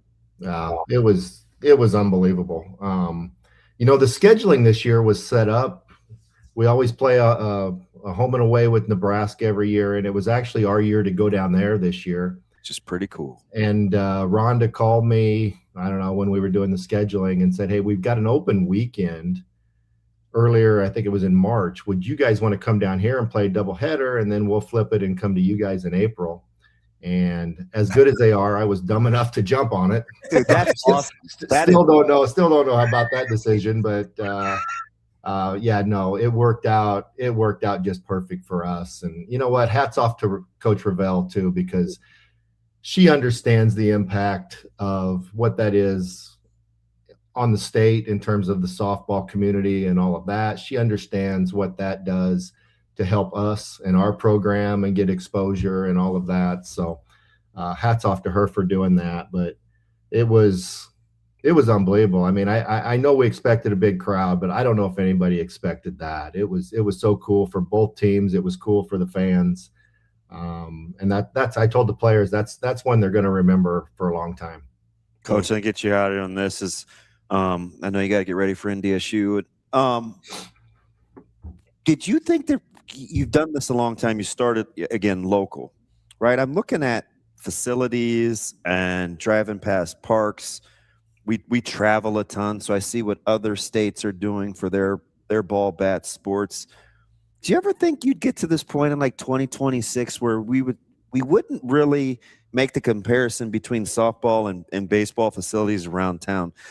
Softball is gotten a ton better in terms of places to play and what they look like aesthetically. And now it's like the guys playing baseball are like, hey, wait a minute, like we need better here. Like it's just kind of interesting to watch the positions change as the sports are elevated. Yeah, and that's a good point, because back when I was in club ball, it wasn't like that. I think Omaha, the area in general, was a little behind in terms of facilities. We would travel to Kansas City or Des Moines or St. Louis or wherever, and Omaha was behind. And I think just the popularity of the sport has just continued to grow overall, and I think that's contributed to it. And some of the investments locally have been great to upgrade those facilities and give these teams a place to play. So that's just that's the community as a whole supporting it, I think. All right, last one. How closely are you? I know you're one game at a time, but your big picture too. You're looking at seeding potentially and spots for the postseason. Yeah. So we're actually in Grand Forks, not Fargo. So even worse. Yes. All right. Yeah, you got just North Dakota. Just North Dakota. Yeah, just North Dakota. But yeah, you know me. I'm going to say we're going to look at today's game and finish that out. You knew I was going to say that, right? But no, we've did the math. We know. You know what? We're in a position this year, and typically our league's a one bid league, right? You got to go win the Summit tournament if you're going to make the postseason, and we're in a little bit of a position this year where we're actually keeping an eye on RPI. I think we're on that spot right now where an at-large bid is not impossible for us. So it's a little different in terms of how we're managing things and what we're looking at there. And honestly, I don't like to do it, but I think we're in a spot where we're not just looking at, okay, what do we got to do to finish out this regular season and win that regular season title, but also maybe keep ourselves in a little bit of a position RPI to be considered there. Let's go. Well, enjoy your weekend in North Dakota. When you get back in the office, say hi to my guy Evan Porter when you get back down there. And just another Millard North guy honking for Millard North. That's right. That's right. Yep. So yeah, I appreciate what you guys do. You guys are awesome. I listen every morning when I can, and love what you're bringing to the sports community here. It's great. I appreciate you, Coach. Thanks for the time. We appreciate it. Have a good trip. That is Coach Mike Hurd, Omaha softball coach. Terrific conversation there with him. Such a cool dude. I like how they built it. Oh yeah, and listen, you know me, guy that decides to stick around Omaha is going to be all right with me. And it's not like it doesn't matter the level. You still need the same things: commitment, being on the same page. And the thing I love the most is like this. The consistency in the message, common language builds accountability. That's why I asked him about the saying no to super talented guys thing, because I know that's going to stick in your craw, isn't it? I know he learned it at NAIA. I know he did. Because if you don't learn it at NAIA, you're not moving up. I guarantee you that. Yeah. Like that is 100% accurate. But it applies to all levels. He's fantastic, right? Like, and I do want to talk about that applying to other levels and other sports here in a minute. But let's take a quick break. That's DB. I'm Ravi Lulla. It's Hurrdat Sports Live. It's time to shift into spring at Edwards Chevrolet. Lease the 2026 Chevy Trax LT for just $319 a month, $0 down with your first payment due at signing, or save $2,500 off MSRP. Spring on these deals before they're gone. Drive away with more this April. Or lease the 2026 Chevy Silverado RST for just $579 a month. $0 down with your first payment due at signing. Or save $9,000 off MSRP. Get to Edwards Chevrolet today. Together, let's drive.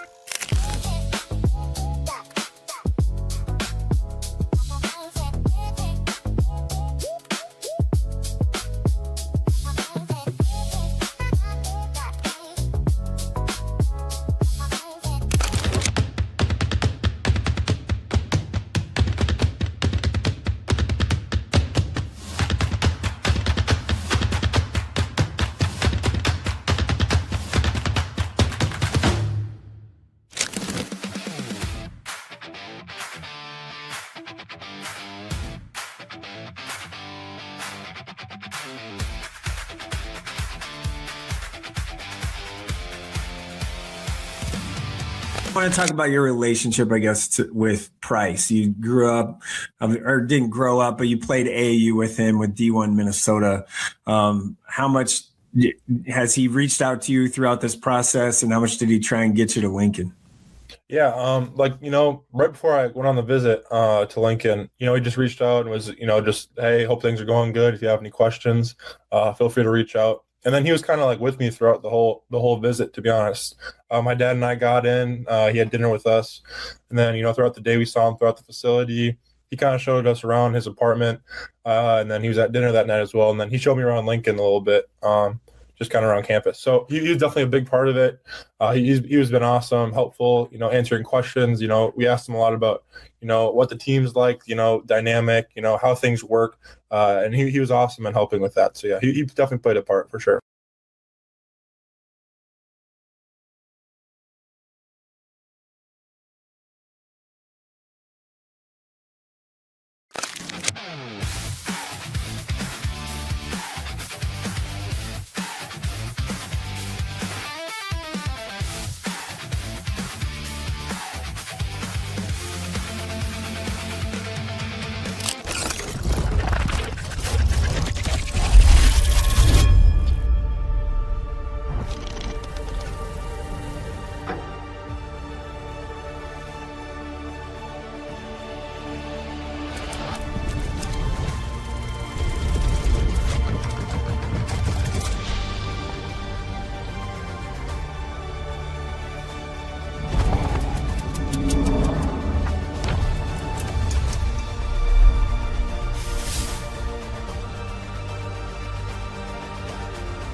You're listening to Hurrdat Sports Live.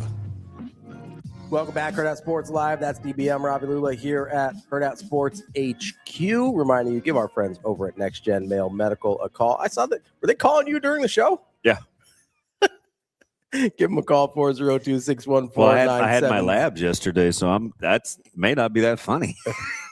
Oh, well, I hope it's okay. You feel all right? I feel, well, I mean, outside of having to work with you. Well, that seems it's another rough morning, man. If I figure if I can get past the first 45 minutes with you, I can do anything in the free world. See, that's what I'm doing. I'm trying to help, season me up. Help you out. I need some seasoning. Build some calluses, talk about some seasoning, like Kwame Brown. Give him a call, 402-614-9700. Maybe you need a little toughened up as well. They can help you out there. I wonder why they did call. It's probably lab results. If I had to guess. You tell them they have permission to leave a voicemail? Yeah, sure. Well, because at medical offices, you have to give them permission to leave lab results on voicemail. Otherwise, they won't do it. Yeah, given how they talk to me, I'm sure they couldn't care less what I think. They just text it to you, be like, "You're fine." Yeah. Yesterday, tail between the legs that walked on out. Oh, what happened yesterday? Oh, just, I just think tomfoolery. I don't know. I think they just get frustrated with me. It's fine. See, that's the one thing you have to enjoy working with and me. April, she wasn't there, so it was mainly Danielle. Well, yeah. I don't think she suffers many fools. Sometimes you can act foolish. That doesn't mean you're a fool. I think it's a saying. I wouldn't worry too much about it. It's fine. No, it's that's why I try and it's if you can get past working with me, you can deal with anything. I'm trying to help you out. Yeah, see, like I said, 100%. It's just fascinating to watch his Coach Hurd's journey. It's a little. I'm not going to say nicer, a little easier going than I thought. I think not to give ourselves too much credit, I think a lot of people are like that with us. I think a lot of people open up a little more than they normally do. Yeah, he is a treat to watch. Terrific conversation. That's the first time I've talked to him. I've always been fascinated kind of watching him from afar. Yeah. Like his delivery plays. Sure. But I mean, it's. And I kind of. Yeah. Well, his family a little bit. Yeah. Well, I know his brother and I know his cousin. Yeah. But the thing about it is, we need more of it. And so when I see it, I like it. Mm-hmm. Very intentional, very direct. And I've watched him do it with littles. Yeah. All the way to bigs. Yeah. And that dog always hunts. I think there's something to, hey, you know exactly what you're getting. That makes things way easier. And it's so competitive mm-hmm. for girls and organizations, and baseball is getting like this too. Although baseball has gotten this whole just start another team. They're way ahead of the girls in that regard. Well, they'll just go do something different on their own. Mm-hmm. Not that softball doesn't do that too, because that is how organizations have been spawned, but just a little tougher. Mm-hmm. They're just a little tougher. One of the things he said that I'm fascinated by, and we're going to have to dive deep into it at some point. Probably don't have time here before we get to Brian, but talking about making when he was talking about the trust with his players and making a space where they can be themselves, right? Because immediately that clicked with me, because as soon as, not that everything has to be about me, but that's the frame of reference that I have, right? As soon as I decided, and I wasn't until I was 30, right? So it took me longer than it should have. As soon as I decided, like, hey, I'm just going to be myself, and like however people react to me, that's what it is. And I'm not going to try and pretend to be somebody else. I became way more successful in every phase of my life, every single phase. And I think it's because you don't have that like existential anxiety of, what does this person think of me? How do I need to act around this person? How do I need to act around that person? And then I try and apply it to athletics, right? Well, you're a little ahead of the game, but you know kind of how the saying goes. When you're 20, mm-hmm. you worry about what people think. Yeah. When you're 40, you don't care what people think. When you're 60, you realize they were never thinking about you at all. Sure. Yeah. But to be able to give that perspective to kids coming out of high school and into college, I can just imagine how much that frees them up to perform at their best when they're not worried about like, oh, well, if I do this, then I'm not going to, then coach is going to be mad at me, or I'm not going to get the playing time that I want. So or that's part of the problem with recruiting locally. Yeah. Right. Just because you have to be built. I'm glad that he acknowledged, because he's had good success. So it would be easy to say, oh man, there's no big deal. Like, just get the kids you want. But when he said he agreed 1000%, like you have to be built differently. And I think that we talk so much about recruiting locally in football too. And I want to get to that because, I hear a lot both online and, James Franklin talked about Amarian Jackson yesterday and talking about how, man, Matt Campbell.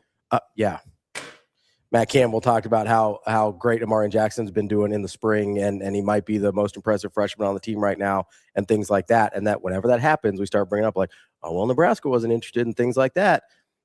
I really want to get into that and that dynamic we talked about there, because just because Nebraska didn't offer doesn't mean they were a good player. And just because they're a good player somewhere else doesn't mean they would have been a good player at Nebraska. And I think there's a dynamic there that is worth exploring more in depth, kind of based on that conversation we just had with Coach Hurd. But I do believe we have our guy Brian Edwards with us now from Major Wager. B, how we doing this morning? Good morning, fellas. What's happening? I'm on Steeler quarterback watch. What about you? He is rooting so hard to get Ty Simpson. He loves him. I'm on. What number are you guys going at?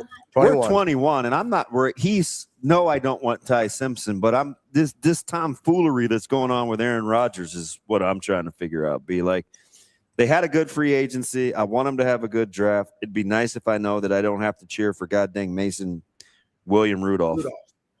Right. So I think Rodgers is coming back, though, don't you? I mean, you don't want him to come back. I feel bad saying I hope so, because I don't want to come across as desperate, but I hope so.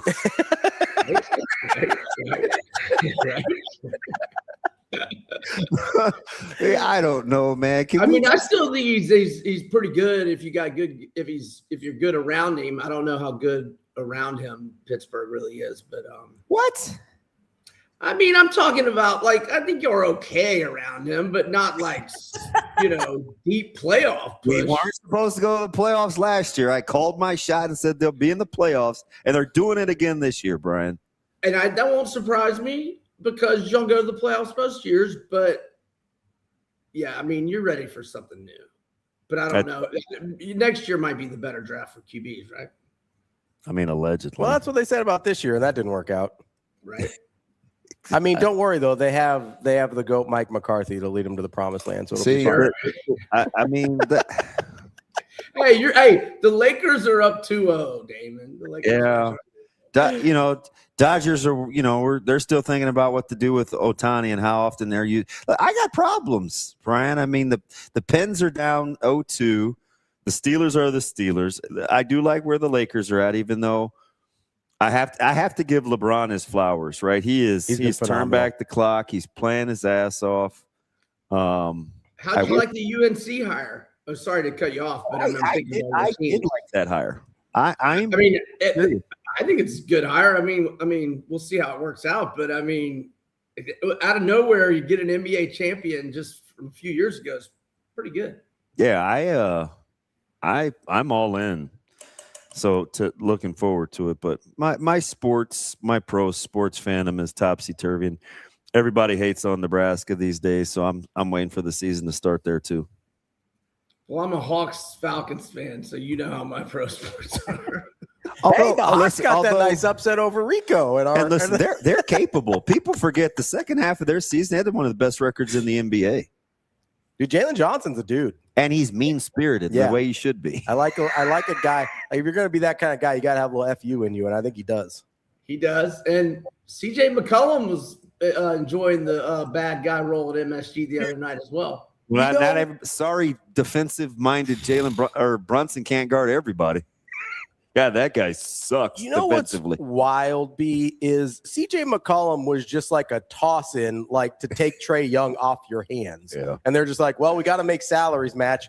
Here's CJ McCollum. How did no other team be like, oh, hey, this guy's like pretty good still. He's just in this wasteland of Washington, and the Hawks just get him as like a toss-in to make salaries work?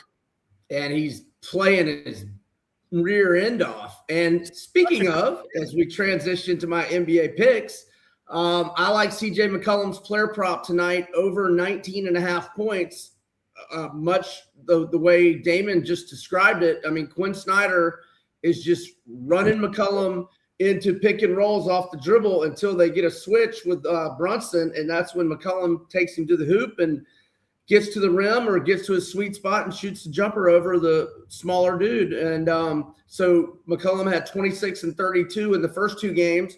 And in the last regular season game he played before all the starters skipped the finale, he scored 29 in that one, and he scored at least 21 in 10 of Atlanta's last 17.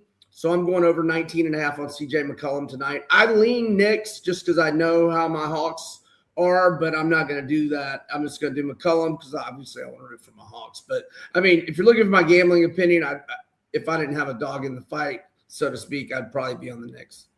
CJ McCollum scored 19 or more points in a game in 13 consecutive NBA seasons and has shot over 45% from the field in 11 of those.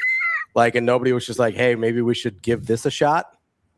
I'm just baffled by this. Sorry, we don't have to talk about CJ McCollum. No, I love it. I love it. He's been great for us. I think I don't know what he'll be looking for contract wise, but I'm pretty sure his contract's up. I hope we bring him back. Obviously not big money because he's 34, but he's obviously still got some gas left in the tank, obviously. Okay, so I know this wasn't on your sheet here, but I'm fascinated by this number because it seems enormous. Lakers obviously have been dominating the Rockets.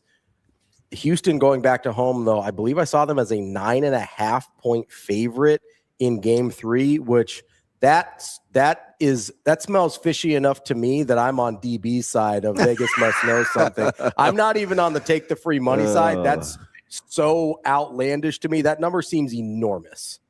Yeah, and it's 10 at some spots, but normally when I'm like that, I usually take the bait, and Damon is always like, no, too fishy, I'm staying away or going the other side.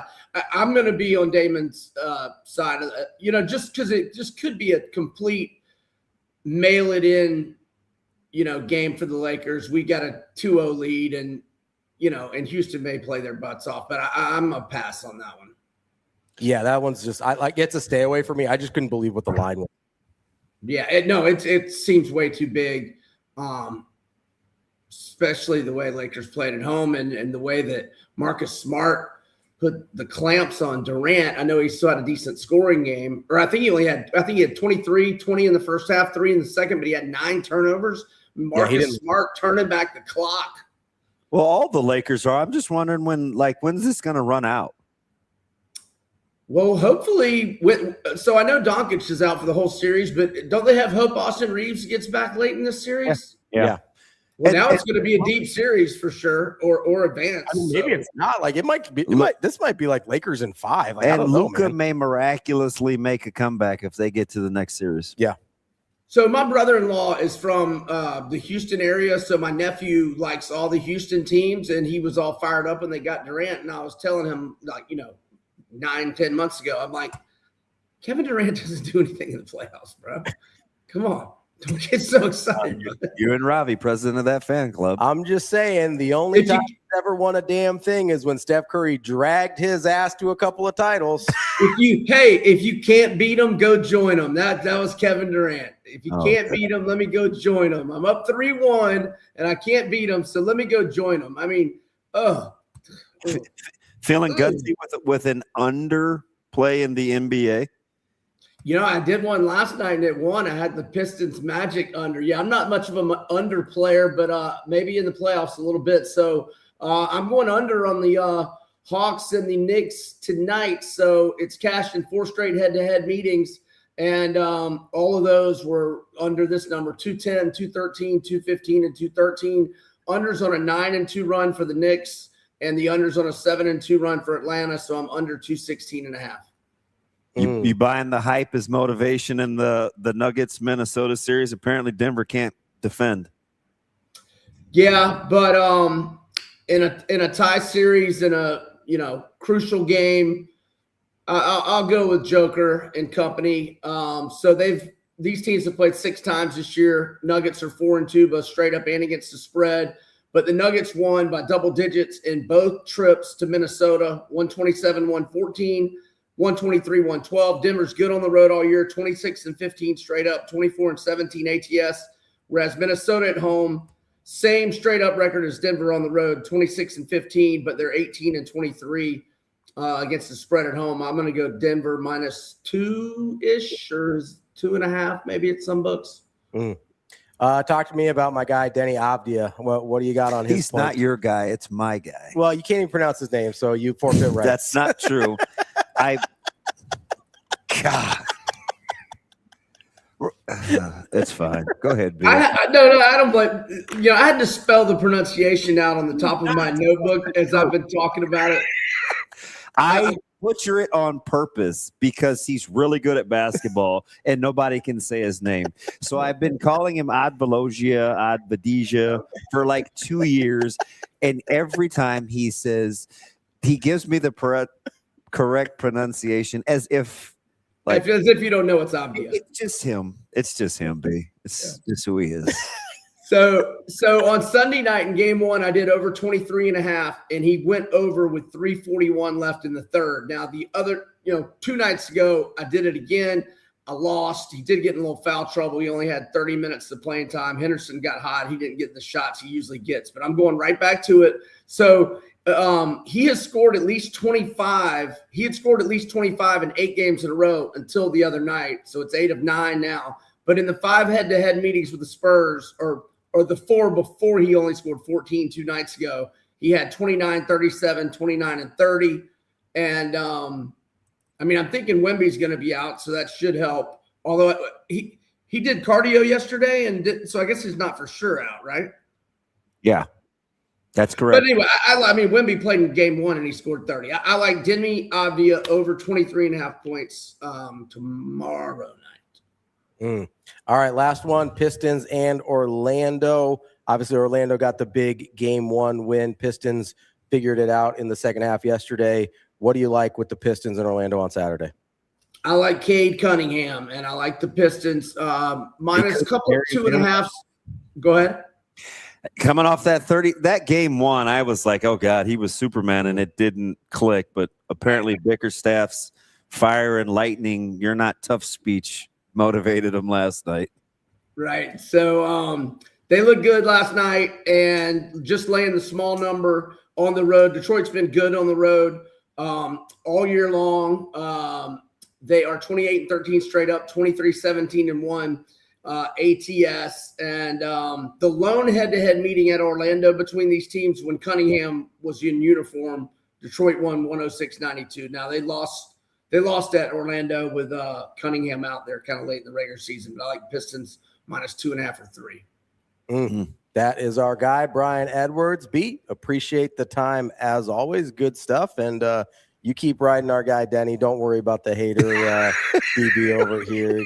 Won't even take the time to learn how to pronounce his name, even though he scored 25 points a game. It's fine. It's fine. You guys have fun together the rest of the day. Yeah, we do. We do. It's a blast. That's Brian Edwards from Major Wager. Regular barrel of monk. Barrel of laughs? Regular barrel of laughs. You can say that. It's animals. It's fine. You're not going to tell me when not to use monkeys, ever. I mean, they're more native to my country, so there's a lot of. I swear to you, this is real. When I went over there when I was a kid. Oh, here we go. Like there's these dudes that just walk around the streets. They've like trained these monkeys, and they like will walk around if you're outside, and you can pay them, and the monkey will do tricks and like play little.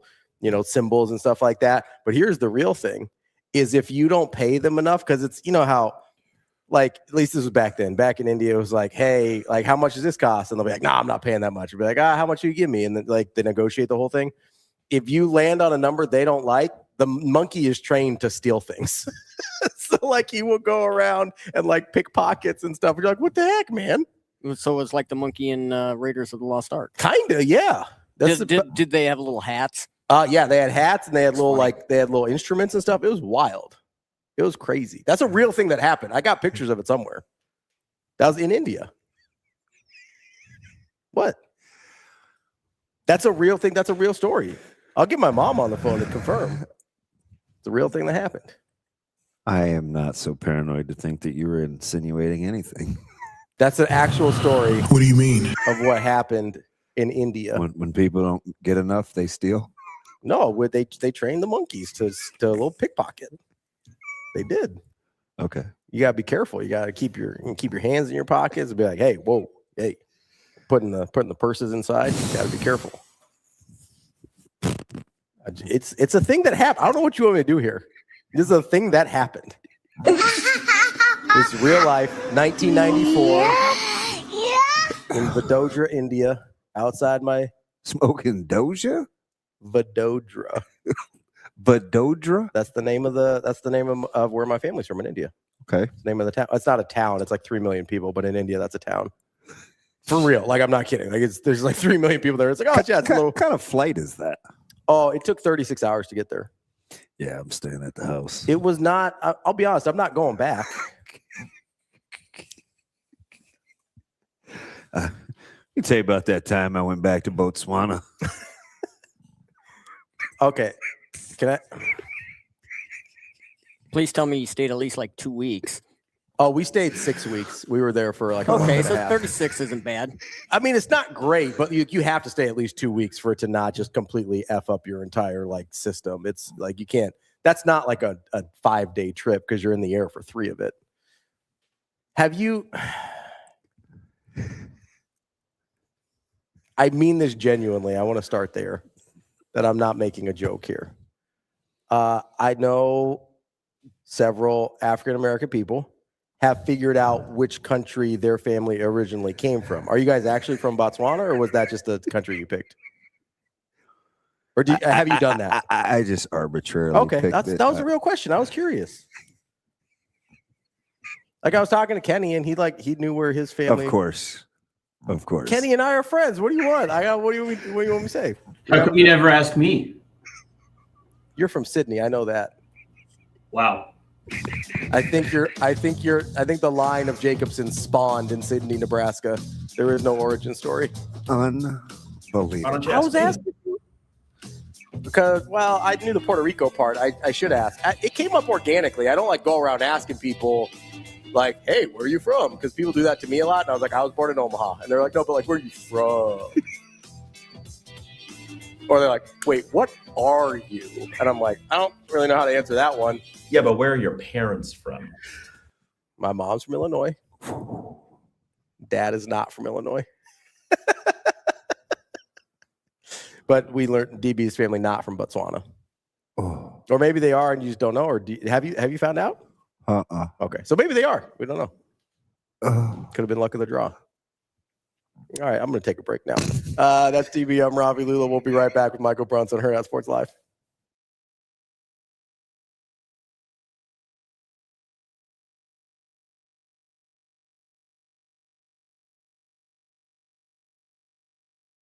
It's the declaration of deals at Edwards Jeep and Ram Village Point in Council Bluffs. Lease the 2026 Ram 1500 Bighorn 4x4. Returning lessees just $389 a month. Non-returning $449 a month. 0 down. Shift into spraying with deals this good. Only at Edwards Jeep and Ram. Or lease the 2026 Jeep Wrangler Unlimited Sport S 4x4. 0 down. Returning lessees just $319 a month. Non-returning $369 a month. Don't wait. Declaration of deals won't last. Get to Edwards Jeep and Ram at Village Point in Council Bluffs today.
So talk to me about your time at Belmont. Like obviously you had success there and the team had success and all of that, but how do you think you grew as a player at Belmont?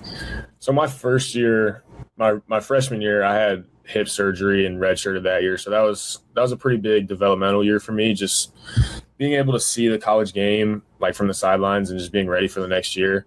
And then the 2 years that I did play, just stepping into a bigger role the second year has really helped me develop. And I mean, we had some pretty good teams. We run similar offense to Nebraska, a lot of 5-out spacing, a lot of threes. So it's been good past 3 years.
Welcome to Hurrdat Sports Live.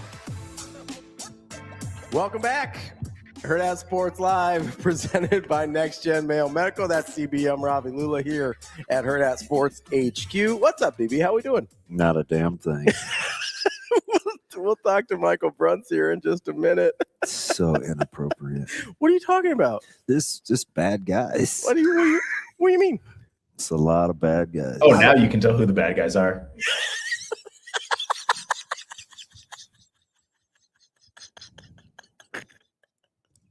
I just want to know why Rico never gets the treatment I get when he says stuff like that sometimes. I don't know. It's fine.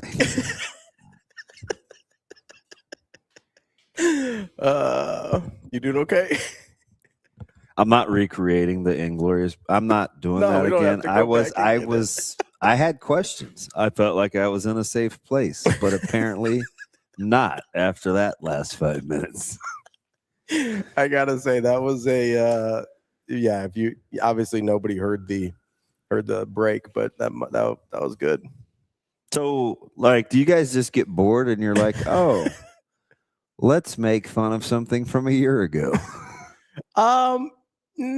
Yeah, it's not you specific though. If that helps you, if that makes you feel any better, because when you leave, we do this to each other. A-Train, I made a mistake last year of asking a question of who the bad guys were in Inglorious Bastards. And I'm a sarcastic a-hole. And so I said, it's a long time ago. I had never seen it.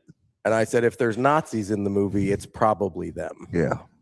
And so, which I think is a fair point, but you know how I am. Apparently that was stored in the Rolodex. And somehow we went from Rwanda to being in the Nazi killing business. Well, what had happened was I had to walk out. That was a little much. When you look at you, me, and definitely Jen. Todd. Jen. Like a gin and tonic? Yes, not Jen. Jen. Hey, I heard a difference there that time. Hey, I'm really proud of you. I hate you. I'm just saying, when there's you, me, and Rico and Austin in a room, one of these things is not like the other. And so the guy from Sydney. Yeah. By way of South Africa. South America. One of those. Anywho. One of those places white people happen to be, but probably shouldn't be.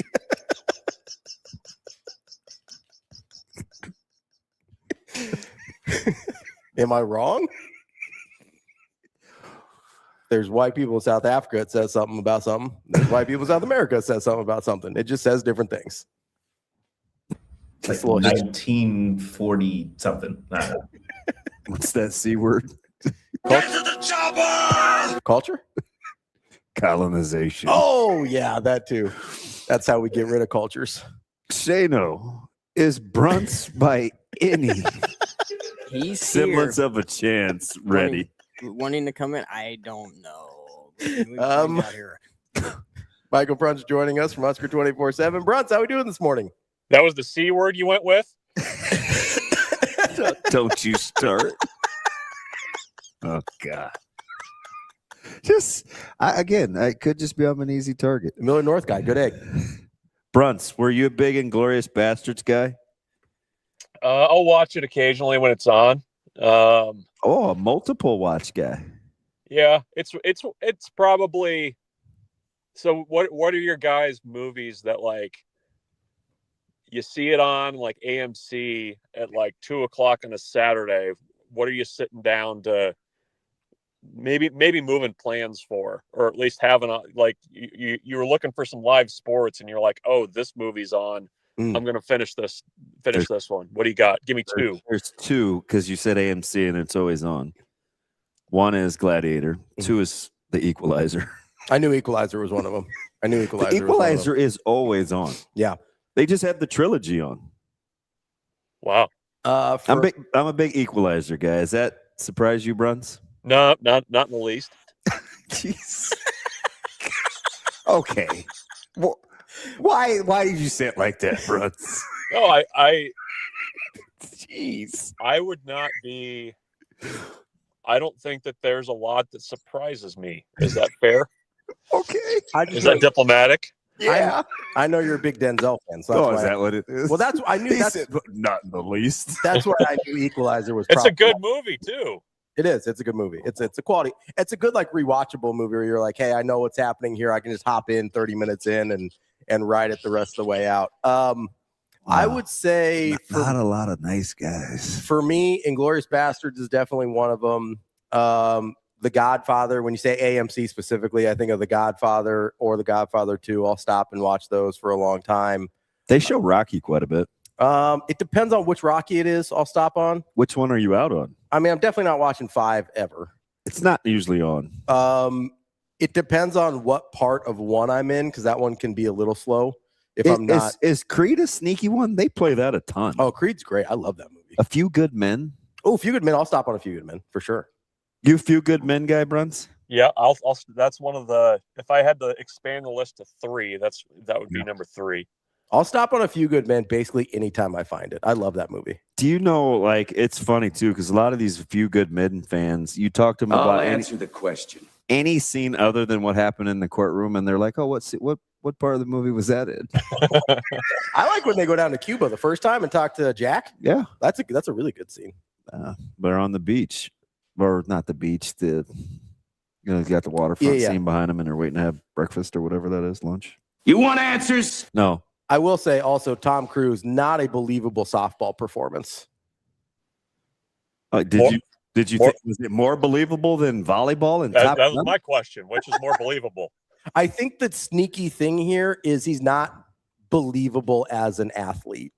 Like he's in really good shape, obviously. Why? Because he's a little guy? No, but when he's like playing sports, you're like, I don't feel like you've done that before. I feel like you learned this for the movie. Not even football? What was All the Right Moves? Was that the movie? Yeah. Yeah, I don't know that I've seen All the Right Moves. How about a NASCAR driver? Was that 6'2" stack monster? Is he believable as a NASCAR driver? No. We're doing Days of Thunder there. Is that one? He's actually played a pretty wide range of sports and movies. I buy him as somebody like as a pilot. I buy him as a pilot. I'll buy him as a driver. It's just like I don't know, his movements are like, that's not a guy that played sports growing up. Mission Impossible, that's super believable. It's all, it's the face swaps that got me. I was like, that's realistic. Dude, Nicole Kidman, by the way, has not aged well. I just finished Scarpetta, the series. Yeah, no. I got nothing. I haven't seen it. I haven't seen her in years. Oh, she's very injected. Yeah. I mean, me too. Is she a diabetic? Hey, Bruntz. Yeah. Well, because wow, you guys didn't ask, but mine are The Fugitive and Goodfellas. So Fugitive is outstanding. So I'll be honest, Bruntz. The Goodfellas. I don't care. I'll watch the last like 40 minutes of that movie just bums me out. Fugitive? No, Goodfellas. Goodfellas. I'm here for the it's overrated. I'm here for the good time part of the becoming a drug dealer, not the come down. You don't like the helicopter scene? I mean, it's like iconic, but that's not the fun part of the movie when he starts getting paranoid and weird and stuff. Like, I'm here for the good stuff. Or they're playing Layla over all the bodies getting found. Like that's. I mean, it's iconic scene, and it's like when you watch the movie for the first time. But if I'm rewatching it, I'm like, hey, this is like the stuff on the come up is more fun to watch, I think. Okay, that's fun. That's fun. Are you guys? Will you be making a trek to Chicago for Big Ten Media Days in the Chicago Hilton, which is featured prominently in Fugitive? I don't care. Absolutely. Yeah. And I'm hoping we already have.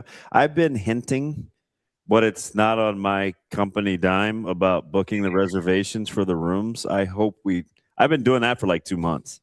Like in the actual Hilton, so you're not. Yes. Yeah, so we're close. Yes. Switch the samples. The Man with the Prosthetic. That's a great movie, Bruntz. It is. Apparently, I learned this. So they had one. This is what we're like 15 minutes into this. I'm sorry, but they apparently the train scene. They got one shot at it, right? Because this was pre computers and everything. Mm-hmm. You can somewhere in the wilderness, the stuff's still all out there. Like they didn't actually like clean it up. Oh, really? Really? Yeah, that's what I understand. Huh. That's the scene with the janitor from Scrubs, right? Yeah. I've never seen Scrubs. I think it is. Yeah. Except for TLC. Hey, Bruntz, what's in the water with Kansas? That's a big question, Damon. You mean baseball? Wow, you've been around Ravi too long. Yes, Mike. Is that funny? Another Mustang blast. I thought it was funny. Of course you did. What's up, Bruntzy? So, no, I mean it's a team that plays pretty confident baseball. They're not all or nothing, but it's a much more like professional baseball type offense. Like they're swinging hard.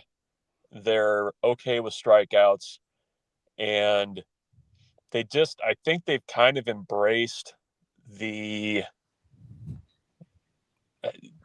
just don't really care about, they're fine with talking a little bit and chirping. And I think that comes from winning. I think it's also, just how they are. I mean, if you look at their roster, and I encourage you to do so, and it was more so this way last year, but it's guys from like JUCOs that like are not usually like on the beaten path of the junior college baseball circuit.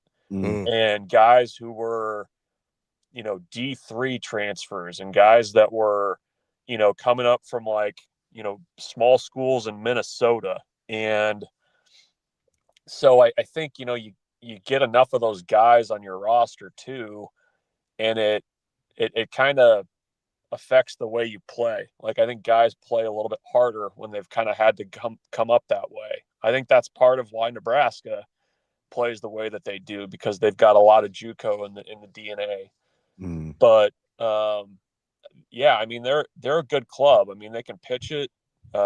Certainly that offense will travel, and Nebraska played two really good college baseball games against a team that's also in the hunt to host. So yeah, I mean it was a good series for sure. And when you lose and you go up or you get a better RPI, that's probably and I hated Ravi for saying it, but I hate him for most things. He was trying to talk me off I was one of those guys that came in mad the next morning. And he's like, well, it's not like it was a bad loss. And, I just cringe as a guy that needs to win everything. So I was pretty salty about that. Yeah, no, that's fair. It wasn't a bad loss. I mean, from a metrics point of view, from a competitive point of view, that's probably one that Nebraska wanted in a pretty bad way. But no, I mean, they bumped up a spot. in the RPI, even with the loss. They would have moved up more with the win. But Nebraska's resume right now, I mean, there's not a lot of bad there. Like they've got the quad one wins, especially relative to, other teams that are kind of in the region, because they're, the quad one games are just hard to get, but that looks good. Actually, the teams that Nebraska's lost to are playing decent baseball right now. I mean, Oregon beat Oregon State last night. Like, I think they're going to keep playing good baseball. I'm trying to think who else. Like, the only real outlier loss that they have on their entire resume is Stanford. And beyond that, it's looked pretty good. So that's a timing thing too, from where that game was played. Yeah, I mean that was part of it, and also like, I mean, Stanford had a good day. Like that's the other thing about it. I mean, they can hit, and they just had Nebraska's number that day on the back end of a long weekend. So it looks pretty good metric wise for Nebraska right now. I mean, the rest of the way you don't have RPI bombs on there. Like, you're not playing like a 200 RPI team the rest of the way, which is good. But, everybody's going to be between. They're like 80 and 100 basically, right? 70 and 100. And, three out of the 4 are on the road, which kind of helps a little bit with the wins, because you get a little bit more credit for that. So they're not in a bad spot. I mean, I think that the unfortunate part of the KU game was that was one that Nebraska, I think, kind of wanted to get them back for giving them the home loss earlier in the season. How much of that was, do you think, obviously it would have been a good win, but how much of that do you think was sort of the way the first one went down? Like, it was a little chippy the first time, it was a little chippy the second time. Like, it seemed like there's a little bit of genuine animosity there. Yeah, I mean, there's a little bit of animosity there. I think, it's also, I mean, you got to remember, like, it's a top 25 matchup. Like, it gets that way. Like, you go in the SEC or the ACC. I mean, that's a weekend. That's how they are on the weekends there. And I think sometimes being in the Big Ten and having these occasional series against, Penn State comes in, there's not much chippiness to it. It doesn't have that extra juice.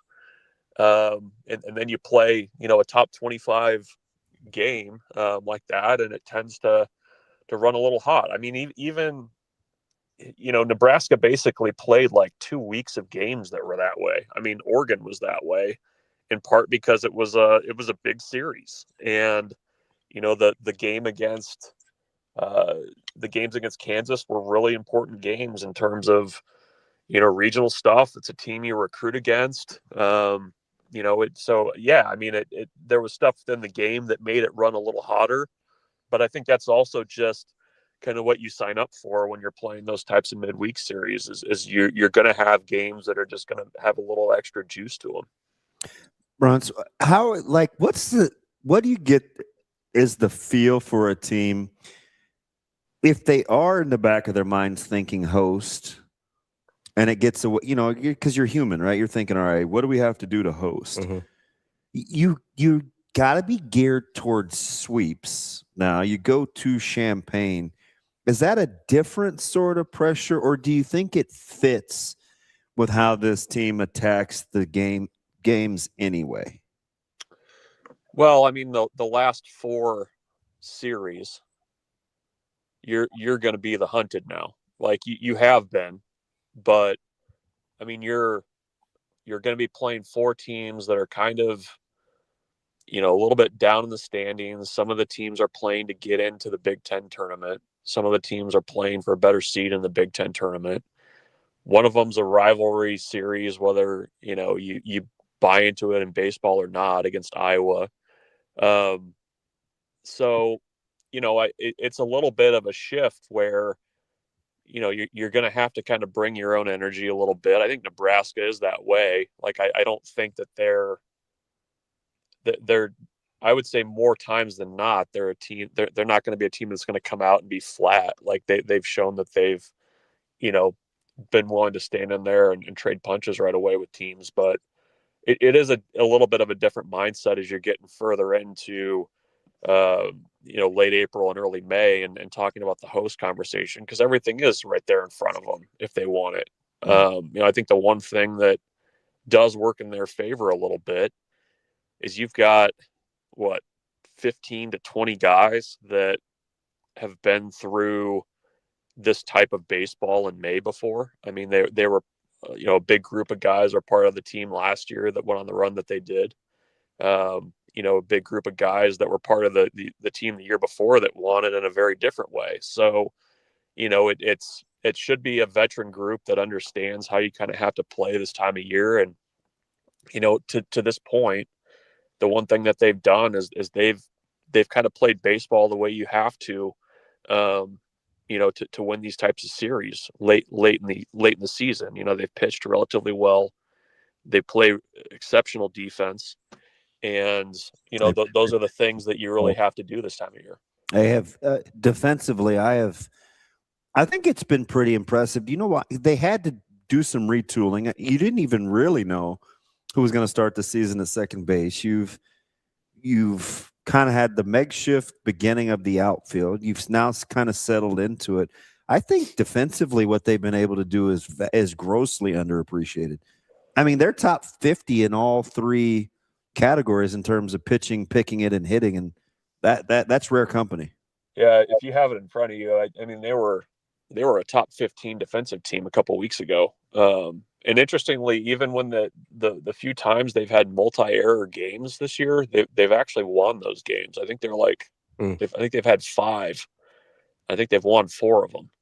So it's not like they're like catastrophic type things, but no, I mean, I think they've, they had to shuffle things a little bit. I mean, I think Moyer being able to play center and rather than having to put Nunez out there as a converted infielder, I think that helped.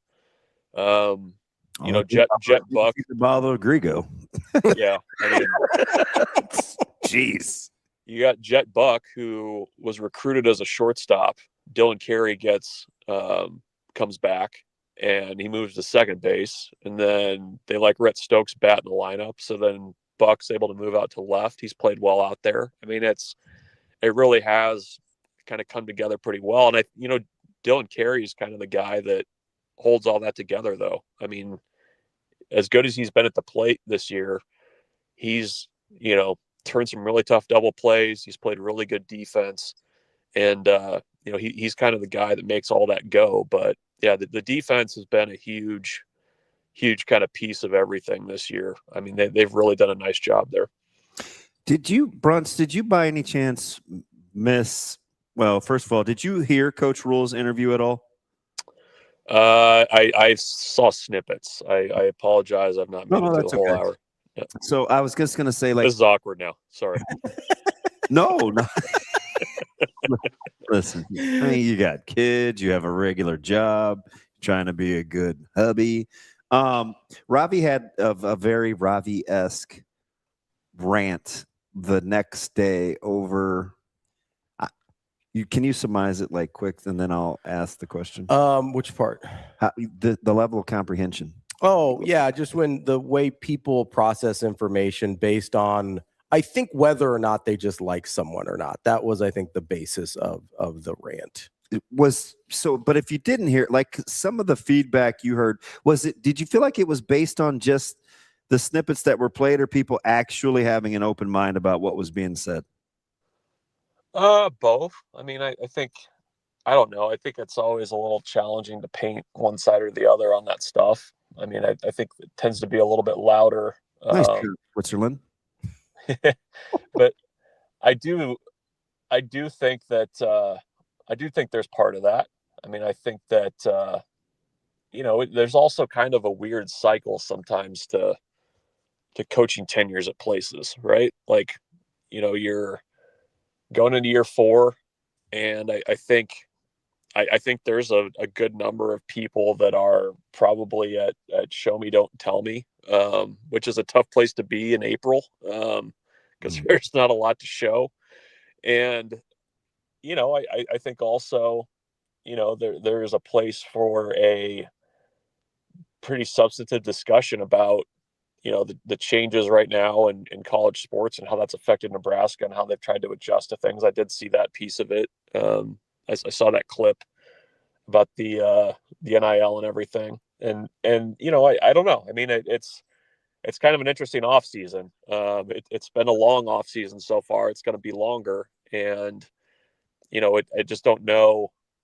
I think in a lot of ways, you're just kind of at this stuck point because there's no games for several months. And I think a lot of people are wanting to just see it, and I think that's probably the best way to put it. And I do think your reactions to things are colored by, what you feel about the person, right or wrong. I mean, I don't think that's a Matt Rhule thing either. I mean, we've been through enough coaching staffs at Nebraska that happens, where you kind of get to that point. So I don't know. I sometimes get challenged, I think, to say that the fan base is feeling one way or the other, because I think it's fairly split right now.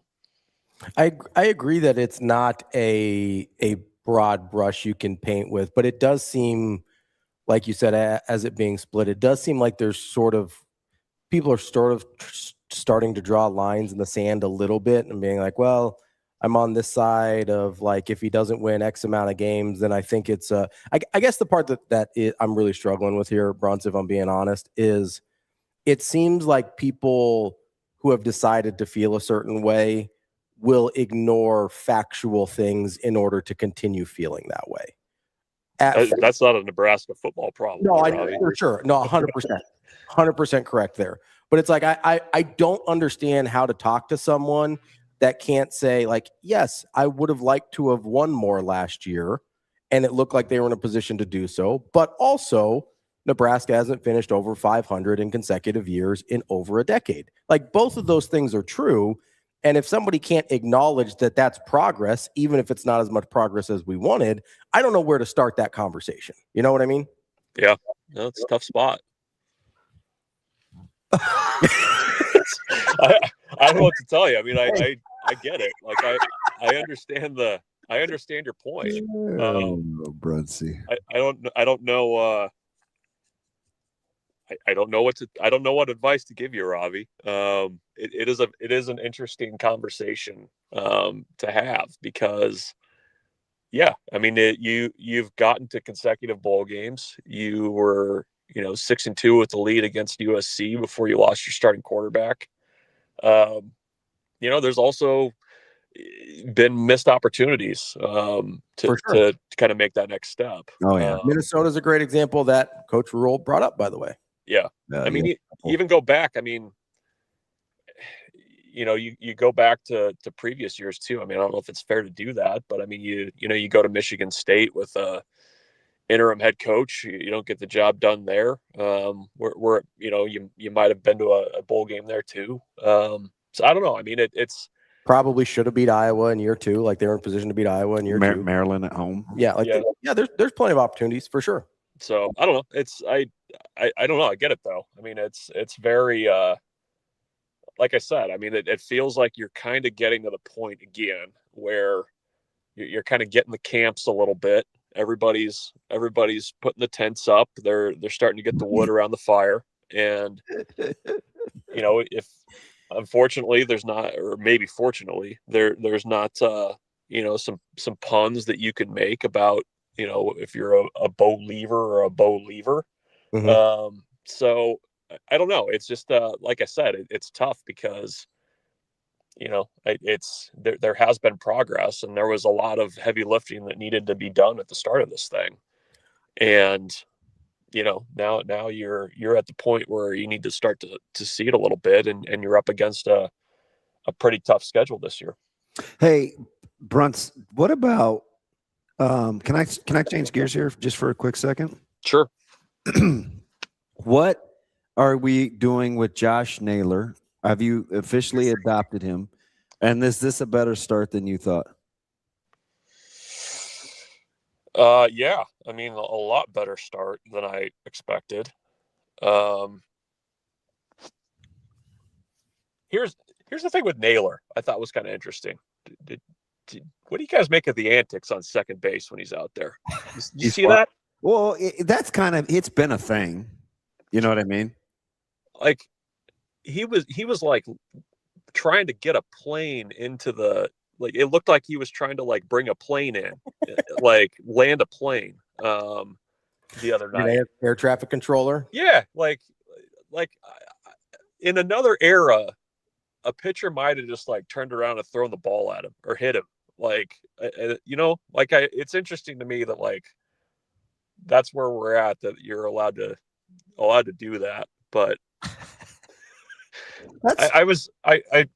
that's an interesting distinction because he's on your team, and because I get it. There's guys that, I mean, I had to cheer for Manny Machado for a year. That was fun.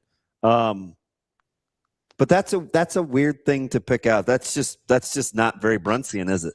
Wait, you mean you're talking Naylor like for the Mariners? I'm talking, yeah. Okay, yeah. I mean, I think I don't know. I felt like that was. Did you want your guys to do that? Is that what you're saying? You wanted your guys to nail him? Yeah, I mean, I think it's give it off second and hum one at him. Yeah, turn around, disengage, and just go with the hard pick, back pick him, and you gotta do something in that situation. Like I have a couple friends who are Mariners fans, and I texted them. I was like, "Does he do this all the time? Like, what are we doing?" Yeah. Although I think you go back to kind of his Cleveland days too. Yeah. I mean, and it's not like he may just be happy. He just may be celebrating because they can't get much up from Raleigh. Yeah, that's true. Yeah, but I mean, 13-12, you got to feel pretty good about that, don't you? Mm-hmm. Yeah, I'm okay with it. I know it's early, and you told me it was going to kind of boil down to the staff, which, well, you know, I understood that, but better than you thought, at least in the month of April. Well, yeah, considering they start 0-6, 0-5. I mean, yeah. And they swept the Mets, which isn't hard, I guess, but they got 5. They went 5-1 in New York, almost swept the Mariners. So not bad. I take that. And you haven't even really gotten good Severino. I don't know if you will again, but well, it depends where he pitches. Yeah. Does that exist? Does good Severino still exist? It's in there. If one were so inclined, you could have made a lot of money betting Severino starts last year based on where they took place. So, fair. Try to help you. All right, that is our guy Michael Bruntz, Husker 24/7. Bruntz, appreciate the time as always. Good stuff there, and I hope you get some Inglourious Bastards on AMC this weekend. I'll be on the lookout. I'm sure it'll be on there. That, or maybe Goodfellas, but only the first 90 minutes. Just the come up, not the. You don't want the Layla in the background. There's enough come to Jesus moments in real life. I don't need to watch it on TV. Okay, that's fair. All right, see you guys. Talk to you later. That is Michael Bruntz, Husker 24/7. Let's take a quick. By the way, what's up? Godfather on AMC's got to be terrible. Oh yeah, it's got to be like so heavily edited. I mean, aren't there commercials? It's on a ton. I don't even know. And plus, there's one of those channels. There's one of those channels that actually like you can use. They don't mind the language. No, but there's like the language, the nudity, the drugs. Like there's a lot of stuff they can't show. Is there commercials? Yeah. Yes. Yeah. So it'd be like 4 hours. Yeah, but they show I think I watched it on AMC. They show like Lord of the Rings on TNT, so like it's not like that's a quick watch either. They cut a lot of stuff from Avengers Endgame is. It's on TNT. That's 3 hours. They cut them so that they're not. I think they cap like everything off at like 3 hours for like the TV versions of these. Yeah, they start chopping things up, leaving it on the cutting room floor there. Hey, so you guys are both big Tubi guys. Did you know that the relatively new, not new, like late 2000s, maybe Bionic Woman is on Tubi? Did you guys ever watch that?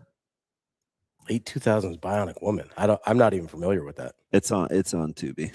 Well, speaking of Tubi, I found a great channel on Tubi yesterday. What would that be? It's the Def Jam channel, and they have a Beastie Boys. biography on there. Well, that is locked in as the number one thing I'm going to watch. Let's go ahead and take a break. This man said Def Jam Channel and immediately said Beastie Boys. Yeah, Def Jam Channel. Where are the white guys? There's Method Man's on there. I'm a big 2 meth Chainz guy. on there. You're big what? I'm a big Method Man guy. Oh, okay. Let's take. I'm looking at this 2007 Bionic Woman. Yeah, you've never seen that? I don't think so. God, I know watched, some of the. I watched like the first 4 episodes last night. I know some of the actors and actresses in this, but I'm not familiar. I don't remember the show at all. Do you remember the first? It came out right after the $6 Million Man. I'm familiar with it. I didn't watch it. It was. I think it was a little before my time. Before mine too, but they have this thing called syndication. I know, but like, there's certain things they lose their syndication run as well. And I think that might have been before me. My bad. It's all right. I did see some $6 Million Man, so it wouldn't have been crazy. Yeah, That's DB. I'm Ravi Lulla. We'll be right back. Hurrdat Sports Live. It's time to shift into spring at Edwards Nissan. Lease the 2026 Nissan Rogue Platinum starting at just $349 a month. Shift into the ride you've been waiting for. Spring on this deal before it's gone. Drive away with more this April. Or lease the 2026 Nissan Pathfinder SV, a third-row SUV, starting at just $399 a month. Don't wait. Shift into a fresh deal this spring at Edwards Nissan.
It was so cool. I mean, just a huge shout out to all the fans who came out. In-state rivals are just awesome, and it was just awesome to see everyone here, all the little girls having so much fun. Yeah, I honestly had no idea that I was going in to pitch. They told me right before the outs were made that last inning, and I was just going out there just attacking the hitters, just trying to fill up the strike zone and let my defense work. They were great behind me. Yeah, I mean, I know I don't do it a lot, but anytime I get to do it, I still love it. It's awesome. I have a lot of fun doing it, but yeah, just trying to keep it light and just fill the strike zone up and not make it more than it is.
listening to Hurrdat Sports Live. Welcome back, Hurrdat Sports Live. That's DB. I'm Ravi Lulla here at Hurrdat Sports HQ, reminding you, make sure you are going out to Hurrdat Sports Bar and Grill for all of your game watching needs. And maybe if you're just hungry, maybe you're not trying to watch any games, maybe you just need a nice little place to have some lunch. You know, they've got everything from like sports bar food to if you're like our guy Jacob Badilla and hit that fettuccine Alfredo every time, like they got that too. That's his go-to every time. Every time I've ever been there with him, fettuccine Alfredo. Caleb likes it too. He likes their buffalo mac and cheese though. No, they've got. I mean, I've had the meatball sub. I've had almost everything on that menu at this point. Terrific food, love it. Great place to eat. Great place to watch games. Make sure you go check out Hurrdat Sports Bar and Grill, or go back if you've been there before. Hey, we need to go back.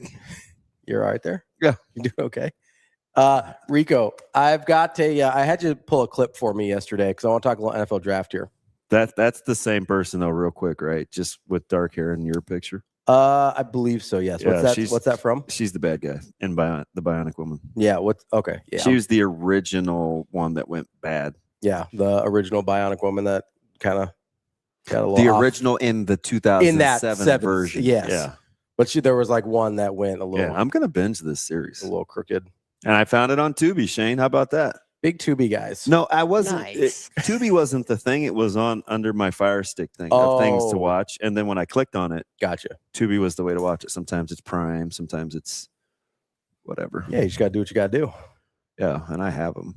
And I mean, spoiler alert: her husband just got killed. Wow. Actually, performed the surgery on her. But that she does have her version of Oscar Goldman, like in the show, right? Like not in real life. Yeah. Oh, okay. I was just making sure. I know I'm speaking Portuguese because you don't know anything about the show. I know. I can't believe you never watched The $6 Million Man. I've seen like an episode of it. I think. Like I understand the references enough, but it's not something. Is that Lee Majors? Is that the guy? Yeah. Okay. Yeah. I am not a Lee Majors guy. Wow. We had we had a big Lee Majors fan in yes, the I will, chat Ravi. here. I will crash out. Speaking of the draft, I want to. No question, I'll crash out. I want to play I'll this. cheer for him. Yeah, you'll throw a fit, and they'll be like, "All right, that's my guy." What about Caden Proctor? Same deal. Yep. Okay. But that's not happening. No, he's going to go before that.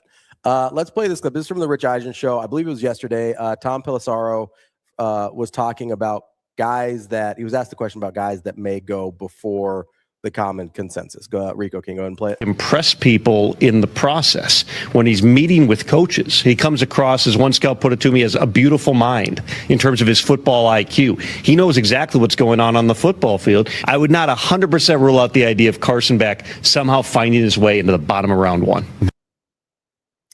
He's talking about Carson Beck there. Mm-hmm. He said most likely he said he's going to go earlier than people think because people are talking like round 4 or 5. He's gotten all the buzz. And now Tom Pelissaro thinks round 2, but he does think there's a chance he sneaks into the back end of round 1. He said a non-trivial chance in the full clip. It's like a 5-minute clip, so I had Rico cut it down for me. But I'm going to give you an out here if you'd like. We have the bet on Cole Payton, correct? Yeah. The bet is in the second round. Mm-hmm. The projections have not gone the way you would want. Yep. If that comes to pass, I will give you an out that I will give you a straight up Carson Beck gets drafted before Cole Payton. No. Okay. Because I'm pretty confident he's not getting drafted in the second round at this point. Cole Payton. Beck before Payton. I think there's a better chance. Yeah. I think there's a better chance I for think you. You're going to win both. Okay. But it is a better chance. So I'll let you pick which one you want. I'll take the Beck before. Okay. Yeah. So still $20, still the same stakes. Yeah. I wanted to give you. And I'm at 60, right? Yep. So I wanted to give you an opportunity because it's still advantageous. It is advantageous for me, but it's a better chance. Yeah, it's a better chance. You probably went from like a 5 to a 15, maybe. It's fine. % chance. So yeah, it's I'm trying to help you. I'm nice sometimes, DB. No, you're not. Rico, what's that face? I'm just trying to figure out what my next one is going to be because we're going to go double or nothing. Well, I have to agree to it too. So I know, but it'll be good. You're gonna have to juice the odds for me a little bit. It's just gonna be straight up. It's a coin flip. Double or nothing isn't straight up. Straight up is usually like it's your $40 after I lose this one. Well, technically it's your $40 still because I'm still down. I'm not holding it. Yeah. So it doesn't really matter. You haven't cashed in yet. Yeah, it doesn't matter. It only usually takes me a year to make good. Do you have it does usually take you about a year to I have to wait to cash in. See what it is. Or just wait for a really broke day. Do you have a Tom Pelissaro style hot take about the draft that you don't understand where people's heads are at, or that you're like, hey, this is happening. I don't think so. People You know, a appreciate guy that. that I like that I think is going to go really high, and everybody's going to be like, "Who is Hurst at wideout?" Like I'm looking at all these wide receivers, and I'm thinking, I get it. There's the Boston hot take, but I like Ted Because you don't Hurst. love Boston, right? Boston's fine. Okay. I think you have to use him correctly. I don't think every guy needs to have the most advantageous places to go or utilizations. But I'm just looking at a guy like Ted Hurst, and I'm thinking, I get it, Georgia State, but that's a guy that we're going to be reading about for a handful, 4 or 5 years, and it's going to be somebody's steal. I mean, I'm not saying Amon-Ra St. Brown because Sure. It's 4th round, I think, or 5th, maybe. Yeah, 4th or 5th. But Ted Hurst is really, really good. Yeah, that's a good one. He's a guy that if you are really dialed into draft talk like his name has come up. They're like, hey, this guy could be who's the there's a D3 guy also that people are a little enamored with, whose name is escaping. Wide receiver that was at was it the East West? Yes, I believe he was at. Was he the Lehigh? It wasn't Lehigh. It was worse than that, honestly. I kind of know who you're talking about. I can't remember his name right now, but he is a guy that I also Tyron Montgomery from John Carroll. Yeah. From John Carroll. Yeah. That's also a guy that I'm like, okay, people have been dialed in on him for a little while, so I'll be interested to see where he goes within the draft process. Is there a position group that you think is going to be overrepresented tonight based on how you feel about them overall?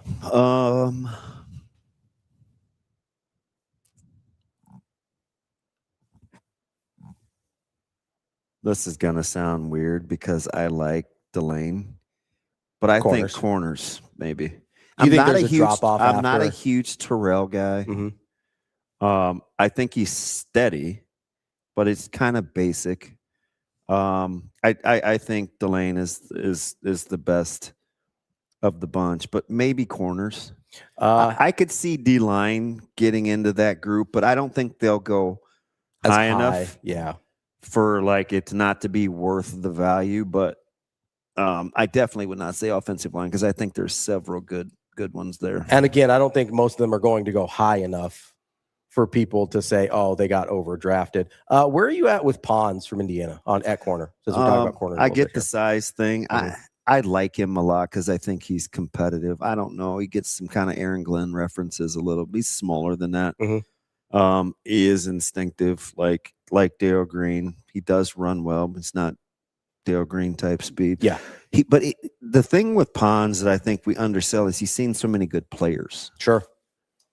Like he's played against a lot of good players and he's played well. So I think we kind of undersell that when we talk about his stature. But I like him as a player. There's a part of me that if I'm a current NFL talent evaluator, GM, whatever, and I'm starting to see what's happened in Indiana the last 2 years, if a guy physically looks like he has the qualifications, You're just assuming he's well coached, hyper competitive. Yeah. Like there's a part of me that's like, I want Indiana guys. Yeah. Well, there's a reason that their spring game is tonight with recruits in.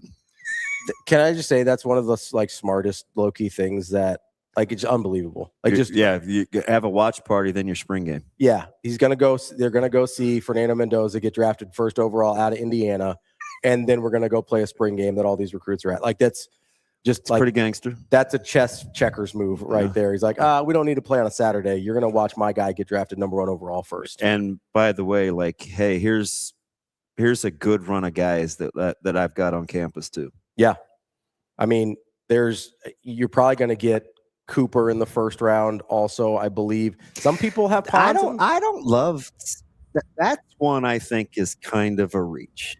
Okay, I mean that's where a lot of people have. I know. Yeah. I don't see it. You like Surratt over Cooper? I don't know if he's a better college player, but I think Surratt will play a long time. I think he's a really good traffic catcher. Really good with his body. And I'm not saying, Coop is I get where the film would get you. I just think for how Coop would be used, and you take him in the first round. Yeah, I don't know. Yeah, I don't know. But you'll probably go ahead. How Raiders would it be if they didn't take Fernando #1 overall? Oh, fudge. I mean, they're taking him, but they're going. Like if you've got like Indiana's got this whole thing set up to watch him get taken #1 overall, and then the Raiders like, you know what? We can get a quarterback later. Shane, do you know enough about Kubiak to know if you like what he's trying to do? Because you can see what they're trying to do. Mm-hmm. You know, they in essence they made all those trades earlier. Yeah, and you in essence got a free agent back in Crosby, right? He's back in the locker room. Your defense has got a chance. You like your tight ends. You think you can do the Kenneth Walker thing with Genty? I don't know. Because you're not as high on Genty as others. No, he's fine. Okay. People hate on Genty because he didn't rush for 1,000 yards, but that offensive line was so bad. They're bad. So bad. Like it was a bad football team. His yards before contact last year were negative. I know. Like actually negative. I'm not like that's crazy. So, but he looks like he's got a fantastic locker room. Well, and part of it too is I think the people that they're bringing in, the younger guys, the guys they're drafting, they're all starting to more gravitate towards playing for Brady than they are for like Davis. You know, that's the feeling that I get. Yeah, and that makes a difference. To your point, Robbie Mack, Montgomery had a really good Shrine Bowl. Yes. Yeah. He was really good. I couldn't remember if it was the Shrine Bowl or the Senior Bowl. But like he's been a guy that draft evaluators are really interested ISO'd him quite a bit, and he was winning. Yeah. I joked about it a couple of days during I got off of it because it had lost some steam, but I was like, hey, the 2 first name school. Yeah. Yeah, John Carroll. Yeah. With Montgomery, like he showed out. But I didn't know at that time how many people were actually watching because it was the first one and it kind of flies under the radar. You know, it's not the East Sweat. It's, you know, it was, I don't know. Montgomery's a good pull. That's one where I'm fascinated to see where he gets drafted, right? Yeah, because physically, I think people really like him. I'll give you a guy that I think is getting a little too much run. Okay. And I'll be curious to see because I think running backs are hard. Getting a little too hot there. Washington. For Arkansas? Yeah. Yeah. I mean, he tested way better than I think people thought. Yeah, because he was in the 4.3s, wasn't he? Yeah. Yeah, he was. And he's a big guy. Yeah. But it didn't really show on film. I don't think the tape reflects the testing times. So, and those are the guys that I worry about. Yeah. I worry less about guys where the testing... I say that knowing Delane ran as fast as he did, and he doesn't look super fat. Like I think going into Mansour's pro day, people probably wondered about his long speed. Yeah, they're probably like, "Hey, is he going to crack 4.5?" And he